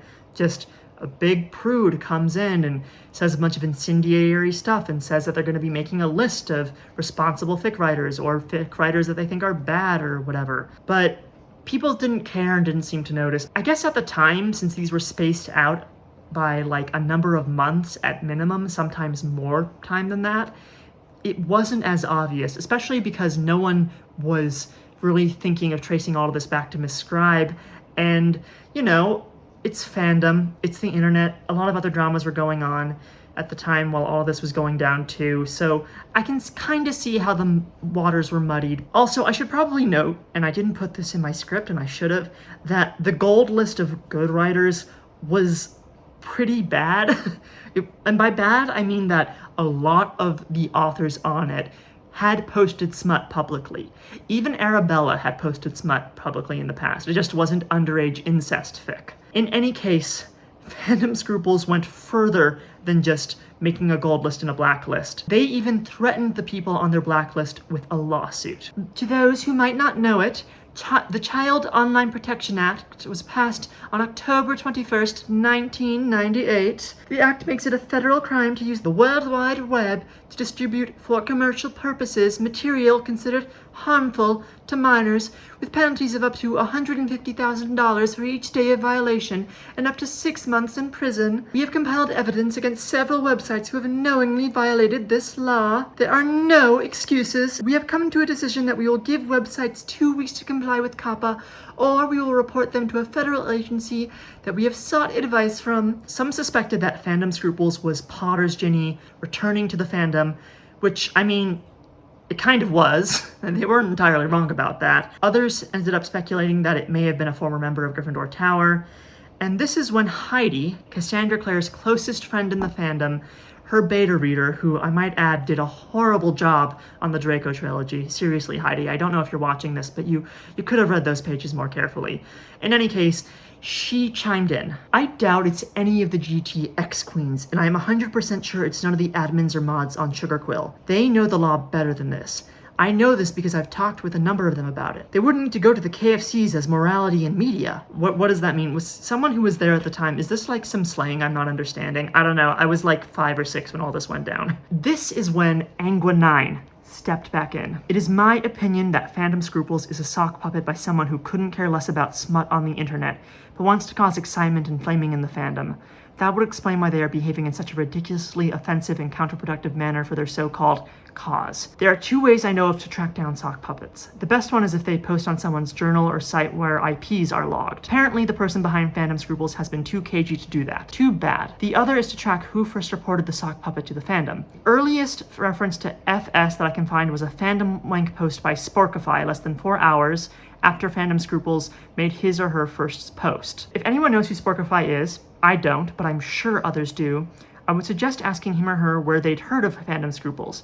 I do believe he or she was on the original gold list of people unwillingly friended by Fandom Scruples, so I'd venture to guess that Sporkify either is Fandom Scruples, or else he or she had Fandom Scruples brought to their attention by the sock puppeteer. Anyway, in only 4 hours, the chain couldn't have been too long. So Fandom Scruples was the person who posted to Fandom Wank I mentioned a little while ago, who we're all pretty sure is MsScribe. And Angela was also pretty sure that this was MsScribe again, but she was wondering if maybe this time any of MsScribe's friends might have also known, unlike in the past. It seems not, though. They dismissed Angela once again and just told her to, like, go outside or something. And honestly, everyone in this needs to go outside. The people in the story, you, me, especially me. Also, if you're wondering why she thought this time it'd be different, like this time maybe people might know that MsScribe was Fandom Scruples, well, apparently during this period in the fandom, there was like a lot of people creating sock puppets for the lulz, and it was like kind of in to just pretend to be someone else and have all your friends be in on it. I don't know. The internet is weird, you guys. You already know that, though. Angua decided that it was time. She decided she needed to share her evidence with someone, and she ended up selecting Heidi. Heidi was seen as an intelligent member of the community. She was a member of the inner circle, so she had a lot of social power as well. She was a lawyer at the time. She still is. And as such, Angua figured she'd be by far the most reasonable person within MsScribe's circle to listen to her. Angua was certain that the only way to get people to start believing her was if she got someone who was close to MsScribe to agree with her at first.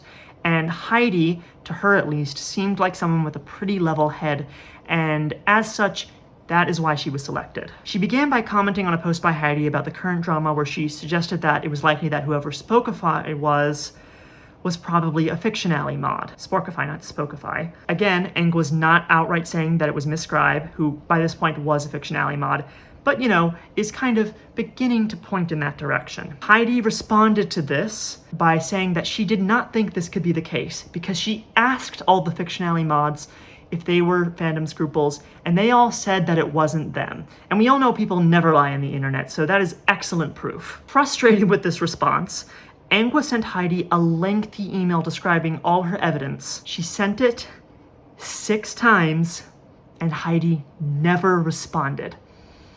God damn it, Heidi! In any case, the next bout of drama occurred about 6 months later in the fandom when The Prisoner of Azkaban film was finally released to theaters in June of 2004. A bunch of Fictional members attended a screening of it in New York, including MissScribe. And then 2 months after that, Fandom Scruple suddenly posted claiming that he had also been at the screening. My own life has been in transition, so I haven't been able to get on the internet since then, but I have time now to say what some of you will always be too afraid to say yourselves. Those of you who call themselves BNFs are sad, laughable jokes.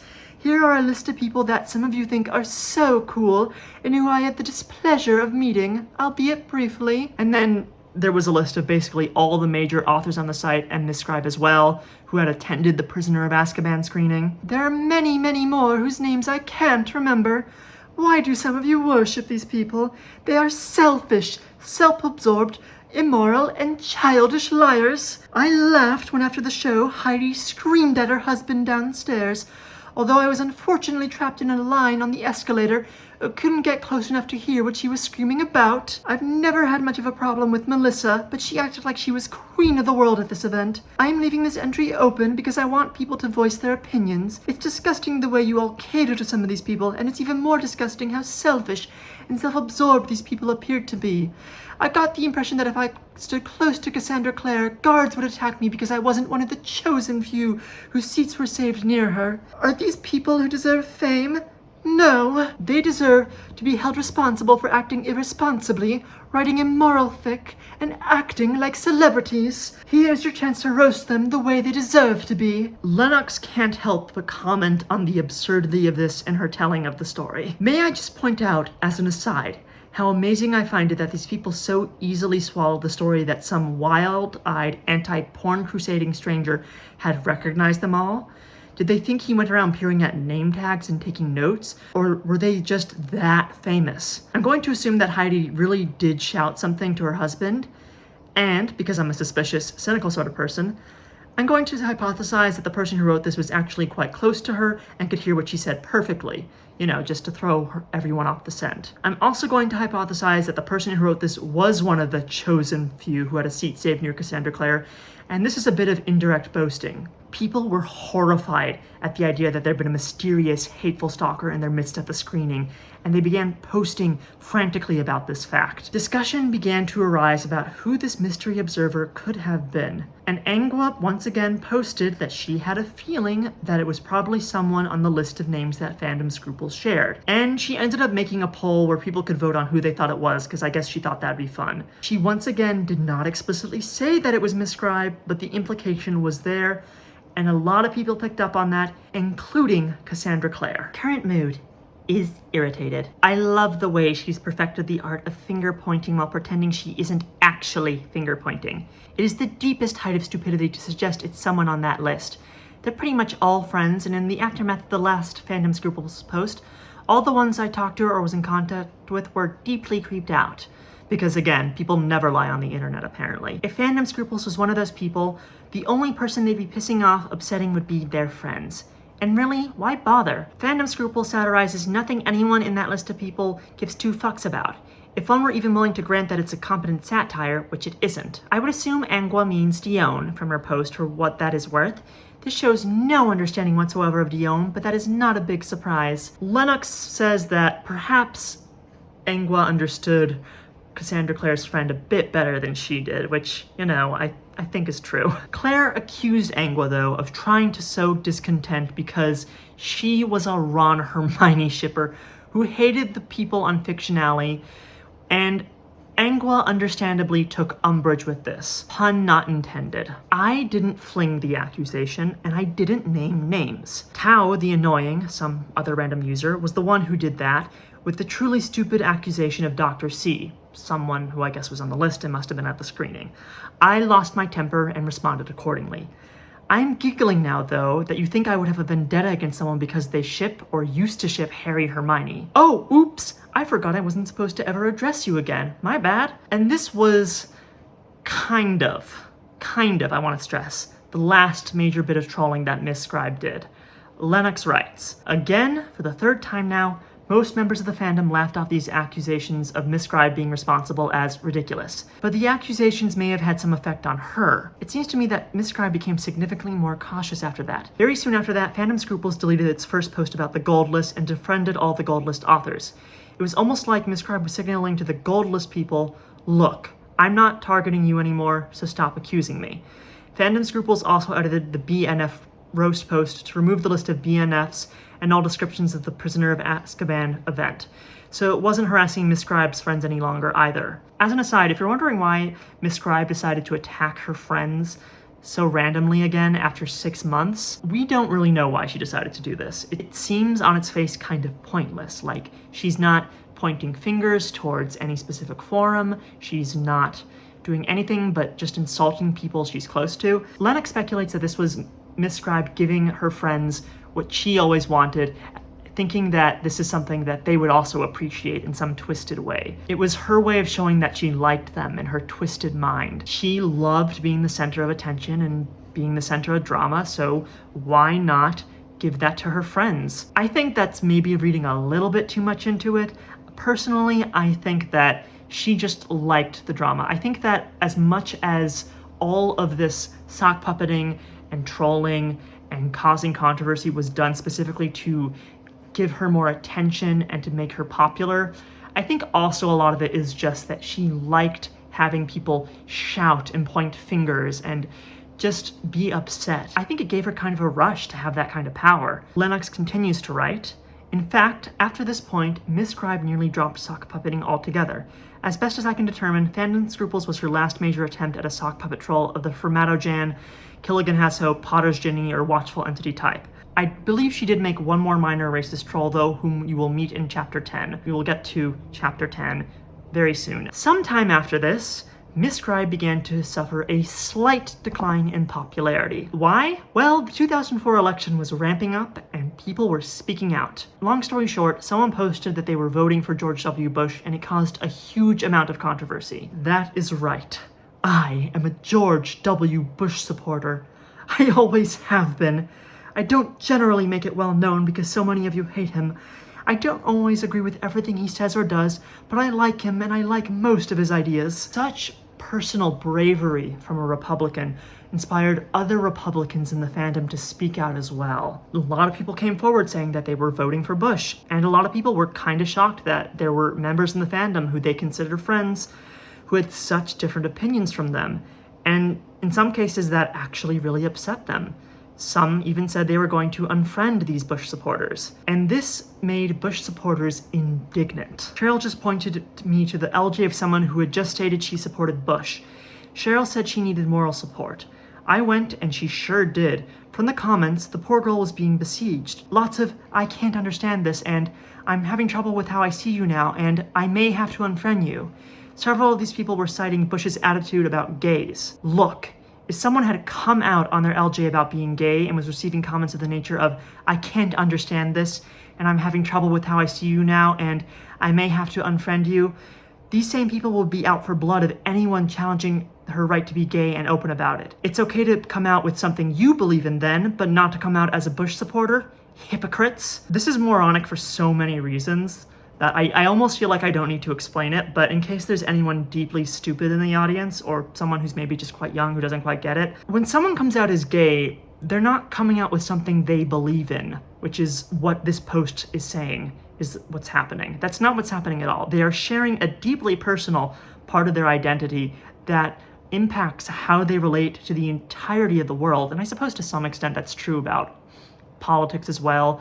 My political beliefs certainly frame what I think about the world, but like, it's an intrinsic part of who you are. Your political beliefs are not an intrinsic part of who you are. And if you don't believe me, keep in mind that to this day in some states, there are conversion therapy centers for LGBT adults to try and turn them straight or cisgendered or whatever, and there's no such thing for people who are Republican. There's no Republican conversion therapy camp because these things are not equivalent. And also just, I know that this is 2004, and I know that we're talking about something that occurred 21 years ago, and in that time, depictions of queer people and the relationship that, like, the majority of people in the United States have with queer people has become a lot more positive for the most part. But even so, I have to just think about the fact that a lot of the people on LiveJournal loved writing / and they loved reading /, including some of these Bush supporters who didn't care that Bush was anti-gay. I'm sorry, I can't get past that. That bothers me a little bit. I think it's a little hypocritical. Like, if anyone's a hypocrite here, it's the people who are enjoying / and then not doing the work to actually be good allies. But I digress. This is all old stuff at this point. Though I find that Cassandra Claire, during this period of her life at the very least, comes off as kind of toxic, she actually wrote a really thoughtful post explaining her position about all this. It's always depressing and troubling when people you've always liked, even if you've only ever known them in a limited or online capacity, turn out to hold a set of moral or ethical or political beliefs that you absolutely cannot feel are anything but immoral and really kind of despicable. Because then what? Do you stop being friends with them? I mean, you know in your heart that all your future interactions with them are going to be colored with your knowledge that they feel this way, and that you really, really hate it. And being silent when hateful, or even just really wrong-headed things are being said feels like cowardice. But then everyone else gets upset, and people are all, well, you claim to be tolerant, but here you are jumping on me for disagreeing. What about my right to free speech? What about respecting all opinions as equally valid? And yeah, I guess there's that, and I guess I am jumping on them, and I guess I don't respect all opinions as equally valid. But then, how can you really? If you respect all opinions as equally valid, doesn't that respect become completely meaningless? At some point you have to decide what you believe in and be willing to stand up for it and be willing to tell other people when you think they're wrong. I don't think that's intolerance either. I think there's a big difference between telling people you don't respect their opinion and telling them you don't think they have a right to hold that opinion or to express it. Nor does telling them you think they're wrong have much of anything to do with free speech. As someone, Beats Me Who, once said, the right to free speech is a right to expression, even though that expression may disparage the expression of others. Another way of putting it is stating that freedom of speech doesn't mean freedom from response. You can say what you like. That doesn't mean I have to agree with you, or keep on liking you, or have to be your friend.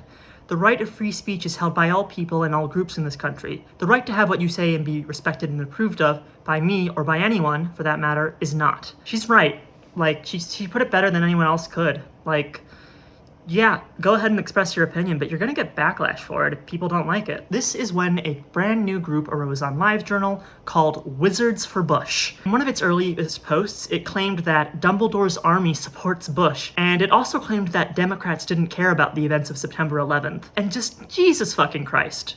What awful, awful people. I'm sorry, you can't say that and then get mad at other people for getting mad at you. I'm sorry. All of this was real, by the way. This was all coming from real people. None of these were sock puppets. It had nothing to do with MsScribe until she, like other people in the inner circle, posted about it. She said that she wasn't just going to disagree with people about their choice to support Bush. She was going to unfriend them. And a handful of other inner circle members followed suit, including Cassandra Claire by the sound of it. My beliefs aren't just a small part of who I am. And to be honest, I suppose it depends on what those beliefs are. We don't hate George H.W. Bush because he is a Republican, darlings. I voted for Republicans. I mean, the tax breaks. We hate him because he is a liar, a warmonger, and a bigot. When he took a stand against gay rights, honestly, to me, that was just like taking a stand against the rights of people of color. And if you can support that kind of bigotry, I do find it intolerable. You are defined by what you stand for. If that is how you define yourself, then best of luck. You won't be seeing me anymore. She got a lot of backlash for this, which is so strange to me. This Wizards for Bush group said Democrats don't care about 9/11, and then got mad that Democrats decided to distance themselves from them. Fuck the hell off. I hate everyone who voted for Bush who was a part of this. I mean, I hate everyone who was a part of this in general, but still. On the whole, though, despite this fact, people disagree with MsScribe. She got a lot of backlash for this, as did other members of the inner circle. This was kind of a chink in her armor. People were beginning to dislike her. And that dislike got even worse soon after, because all of a sudden, Cassandra Claire's laptop got stolen. She and her friends organized a fundraiser to raise money to replace her laptop, as well as the laptops of her roommate and husband. I believe she was married by this point. And people donated, and a lot of people didn't like this for some reason. So there's kind of some controversy over this donation stuff now that, from what little I can find, I don't fully understand. Essentially, the short version is that she said that any extra money that she would get from this would be sent to charity, but as far as I know, she never showed proof. I am inclined to believe that she didn't just pocket it. I think Cassandra Claire did some nasty things during this period, but I don't think she just embezzled funds from her fandom. Especially because the main reason people thought that's what was happening was because people at the time in general thought that donating money to strangers online was somehow inherently just kind of shady. Like, anyone could say anything on the internet, and so anyone who's asking for money online is probably lying. And as such, people were already pretty against this idea before accusations of embezzlement came out. And so I'm kind of side-eyeing that part of the story as well. But the point is, and I've gotten off topic, I know, that This fundraiser happened and there was a lot of backlash to it. To further defend Cassandra Claire a little more after this, I think it's understandable that if you like a creator, you're maybe willing to send them money to support them, and a laptop is necessary to write fanfiction. So like, personally, looking at this from 22 years in the future, I think the whole laptop gate thing is kind of stupid. And this backlash got even worse when someone named Sapphire Isles posted talking about how they thought it was great that the community was coming together to fundraise, but that she was still trying to do the same thing herself, not for a new laptop, but to help her mom who had cancer. Her requests for funds hadn't gotten that much of a response in comparison to the laptops, and she just really was worried about her mom, understandably. Cassandra heard about Sapphire's attempts to fundraise and immediately posted about it and urged her friends and followers to go and support her.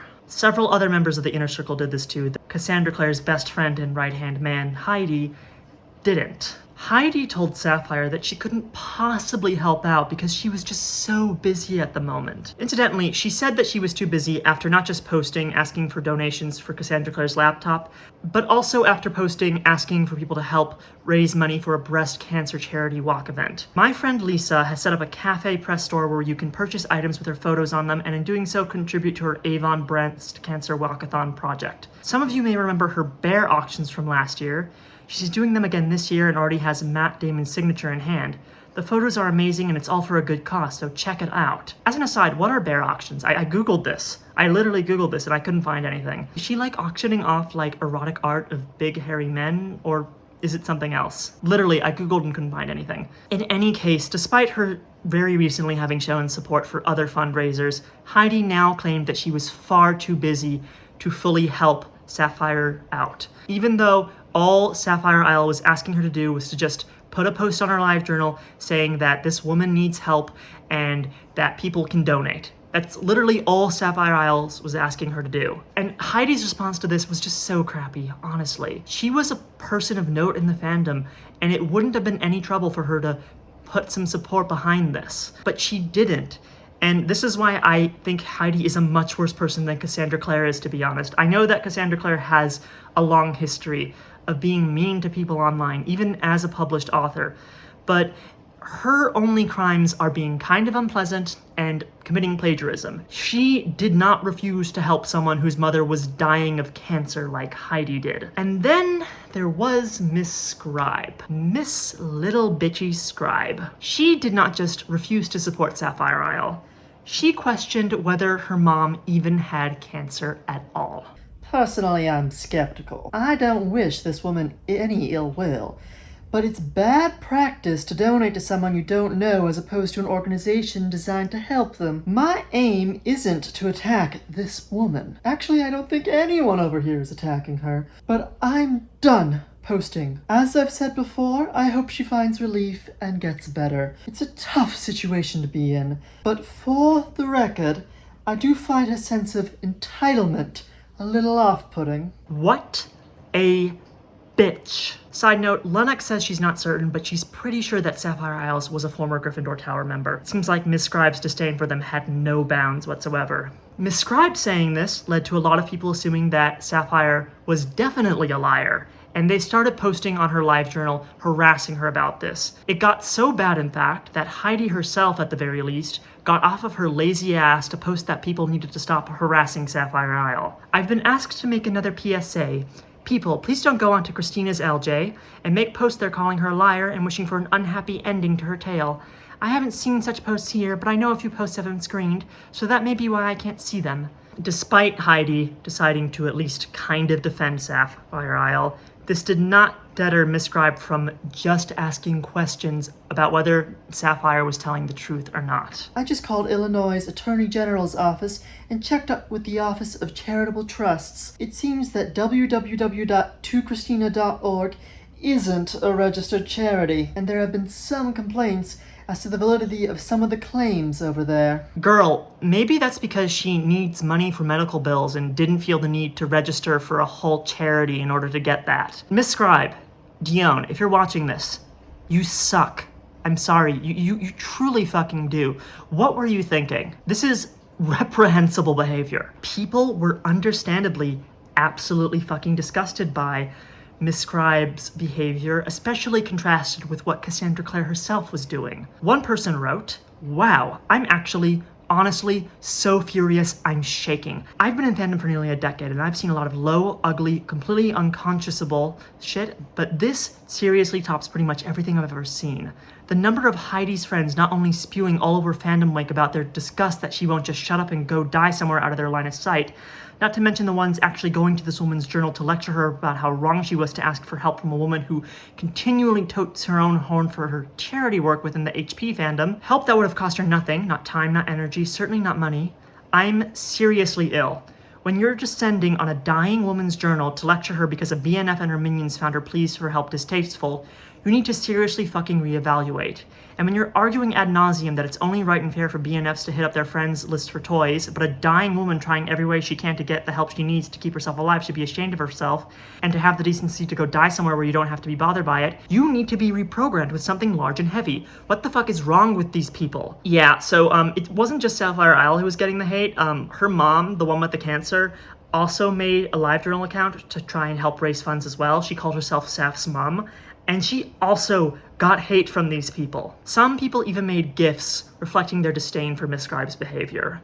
And as I said, this is when people began to seriously turn on her. However, despite this dislike, another controversy came about a year later that kind of helped her reputation and restored it a little bit, and kind of made people forget about this, but only for a brief period. So, in 2005, some guy on the Portkey Fanfiction archive posted comparing the treatment that Harry and Hermione shippers got to, and I swear, this is not a joke, he compared it to the treatment of enslaved black people in the South during the antebellum era, all because a Ron and Hermione shipper called him delusional. You know, come to think of it, people like Emerson were probably the kind of people that started slavery. I mean, think about it. They thought the slaves were animals just because they had different colored skin. Emerson thinks we're stupid and delusional for having different beliefs. Get the similarities here, people? Now, I'm not black. Well, I could have told you that. But boy, do I feel for the black people. For the black people. The writing here is, I'm not even gonna say anything. If I lived in the 1800s, I wouldn't keep slaves. And if someone has a difference of opinion than me now, that's fine. Believe what you want. Wow, people being mean to you on the internet is exactly the same as the exploitative institution that was slavery, which ripped families apart, refused to give people basic human dignity due to their skin color, and which caused untold amounts of generational trauma and suffering to the people who experienced it. These things are exactly the same. I am kidding, and this is me being sarcastic. Fuck you, dude. What a moron. This was posted to Fandom Wink and naturally mocked, because the comparison is fucking insane. And as such, a lot of people started making little GIFs that they would put into their little signatures, using things like Confederate flags and images of Harriet Tubman and the like. The intention of these GIFs was to draw attention to how absurd this comparison was, but to MissScribe, who, need I remind you, is a biracial woman, is a woman of color, it felt like a disrespect to heroes like Harriet Tubman and what people experienced in the South pre-Civil War. I'm actually going to read what she wrote as David as opposed to as MissScribe, because I think she actually makes good points, and the voice I'm doing is just gonna make it all sound a lot dumber than I actually think it is. I'm way behind in the big shipping winks, I guess. I don't hear about them when they first come up. But this post isn't really about shipping. This post is about me happening upon this icon when reading about the latest installment of the melodrama that is Fandom. Now, my first reaction, as those on my friends list know, was pure rage. After posting under a link asking for the history behind this, some of you brought up the context of which it was made, in that some wanky-ass Harry Hermione had the nerve to compare not being canon to slavery. I was relieved to some extent that there was no malicious intent behind it other than mocking the well-deserved. But those icons, in my humble opinion, they are equally offensive, and this is my only opinion. I am in no way the spokesperson for the black people of America. Last I heard, Al Sharpton and Oprah were slugging it out for that position. But with that said, here's why I feel this way. First of all, they used a picture of Harriet Tubman. When I was pledging my sorority, yes, my historically black sorority, we had to memorize her biography. When we said her name, we had to put our hands over our heart. To our sorority, her name was, and is, sacred. She was not some old black woman. She was Harriet Tubman. Man, and she was no joke. Miss Tubman went to the south and back again, freeing people she had left behind before. She even carried a gun, which she used to threaten the fugitives if they became too tired or decided to turn back, telling them, "You'll be free or die." I actually didn't know that, so thanks for educating me about that. With this in mind, forgive me for being a little sensitive. When someone uses a picture of her in a way that is not giving her proper respect, it's not funny to me. Fandom wank or not, I don't own the world. I can't tell you what to do or post or make icons of, but I can tell you what I think, like I am now. And I think it's disrespectful. It's disrespectful of the struggle my people went through, it's disrespectful to me, a minority, and it's disrespectful to a woman who risked her life so that others could live. And I don't give a flying fuck if someone was being equally disrespectful. But I suppose the only consequence is that people like me will think less of you, and if you can live with that, so be it. And the Confederate flag, one I've seen in various places. To most black people, that flag is a symbol of the most terroristic and oppressive period in the history of America. It brings back memories of the pain and degradation of our people, and even though it's interesting to hear people talk about the different meanings behind the flag, that's really beside the point. What's important about that symbol is the civilization that carried out the most brutal punishment of people you could imagine, and that is what that flag means to most black Americans. So think long and hard about that before you icon those things, even in jest.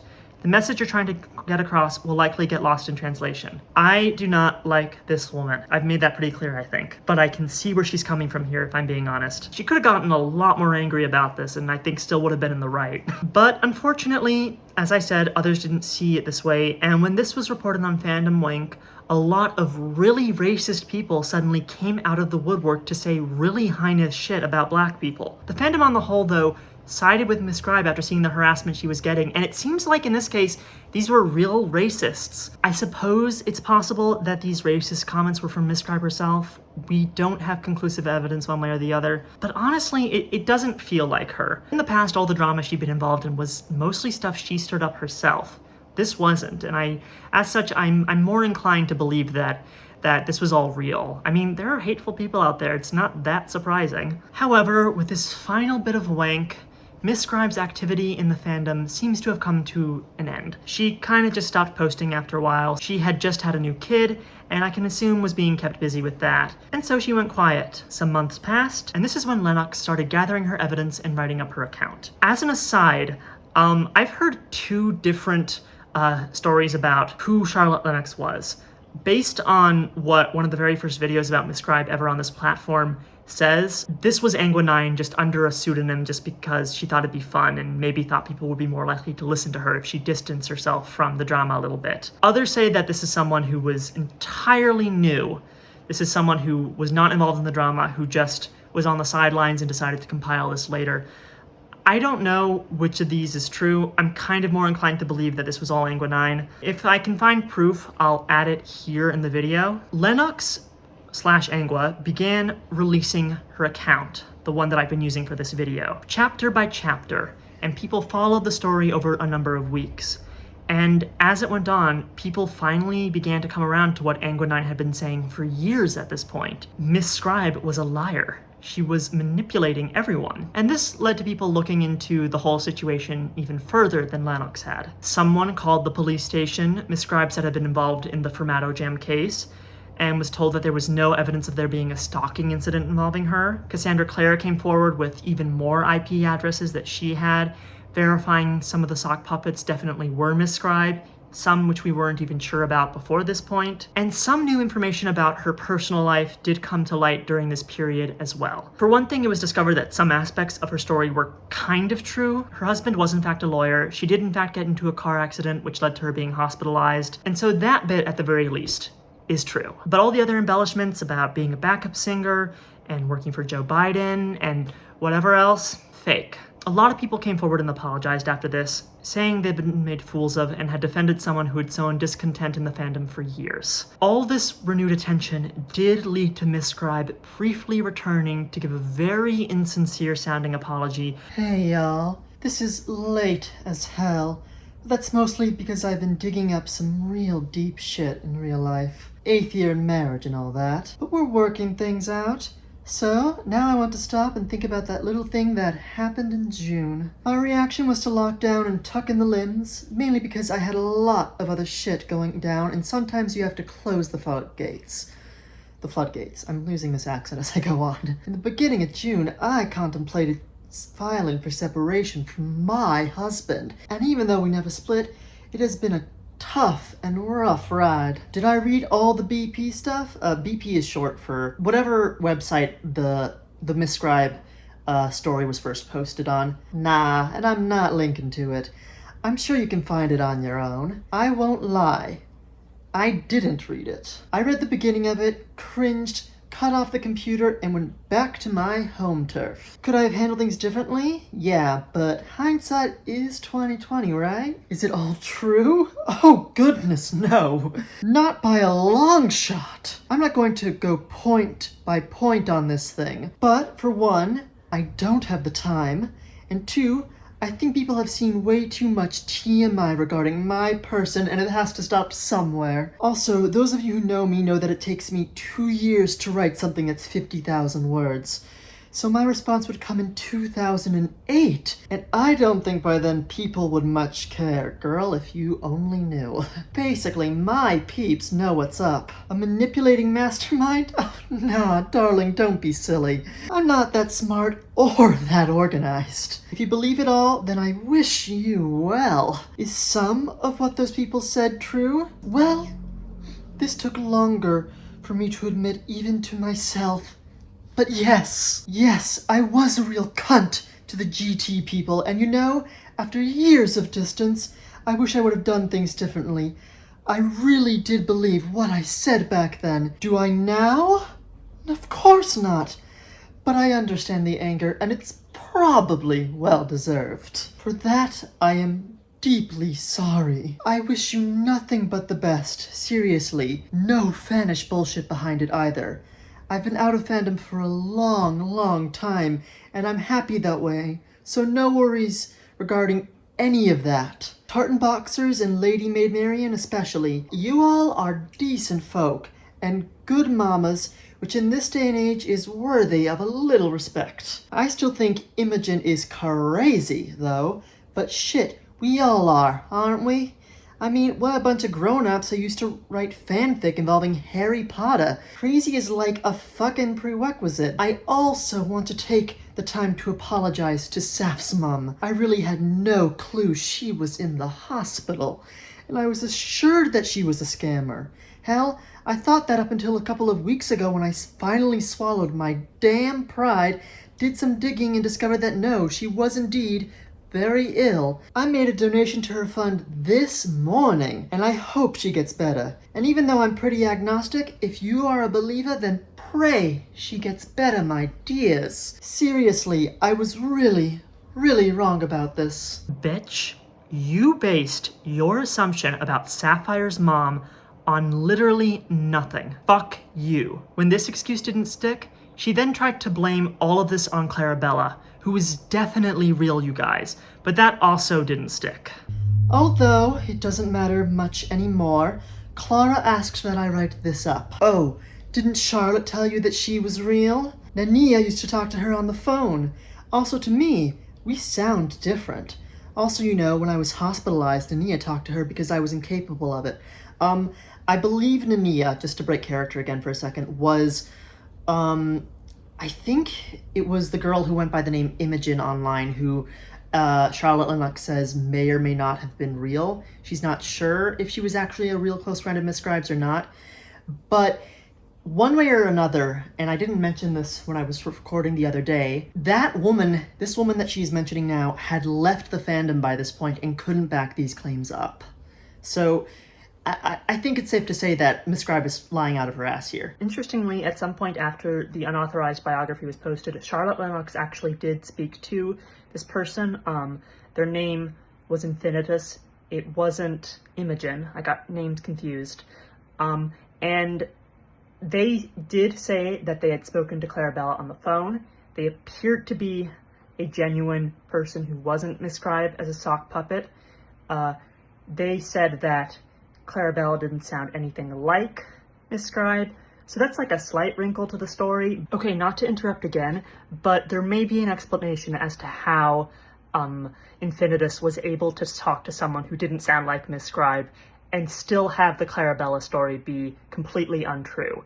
Interestingly enough, MissScribe did have someone who lived with her and her husband during the period when she was back home after being hospitalized. This is probably another example of her sprinkling in a little bit of truth to back up her stories to make them sound more feasible. It's entirely possible that she got her employee to talk to Infinitus, pretending to be a part of the fandom in order to back up her story, which is insane to me. Anyways, back to being in character, darlings. Also, you know, when I was hospitalized, Nania talked to her because I was incapable of it. Frankly, I don't think this post is all that necessary, but here it goes. In the beginning, I know, a little biblical, but bear with me, darlings. I was in a car accident. I had a head injury. My oldest was only 6 months old, and so we got my neighbor's younger cousin who had come to visit a few times to care for her and me during my recovery. Think I'm vying for sympathy here? Read back to me the number of posts I've made detailing this part of my past in the last 6 years. Like 4, maybe? So yeah, I didn't meet Clara on the web, even though that's what Clara herself said when she was posting as herself online. And Sarah K. James, she was a college roommate. They do laundry.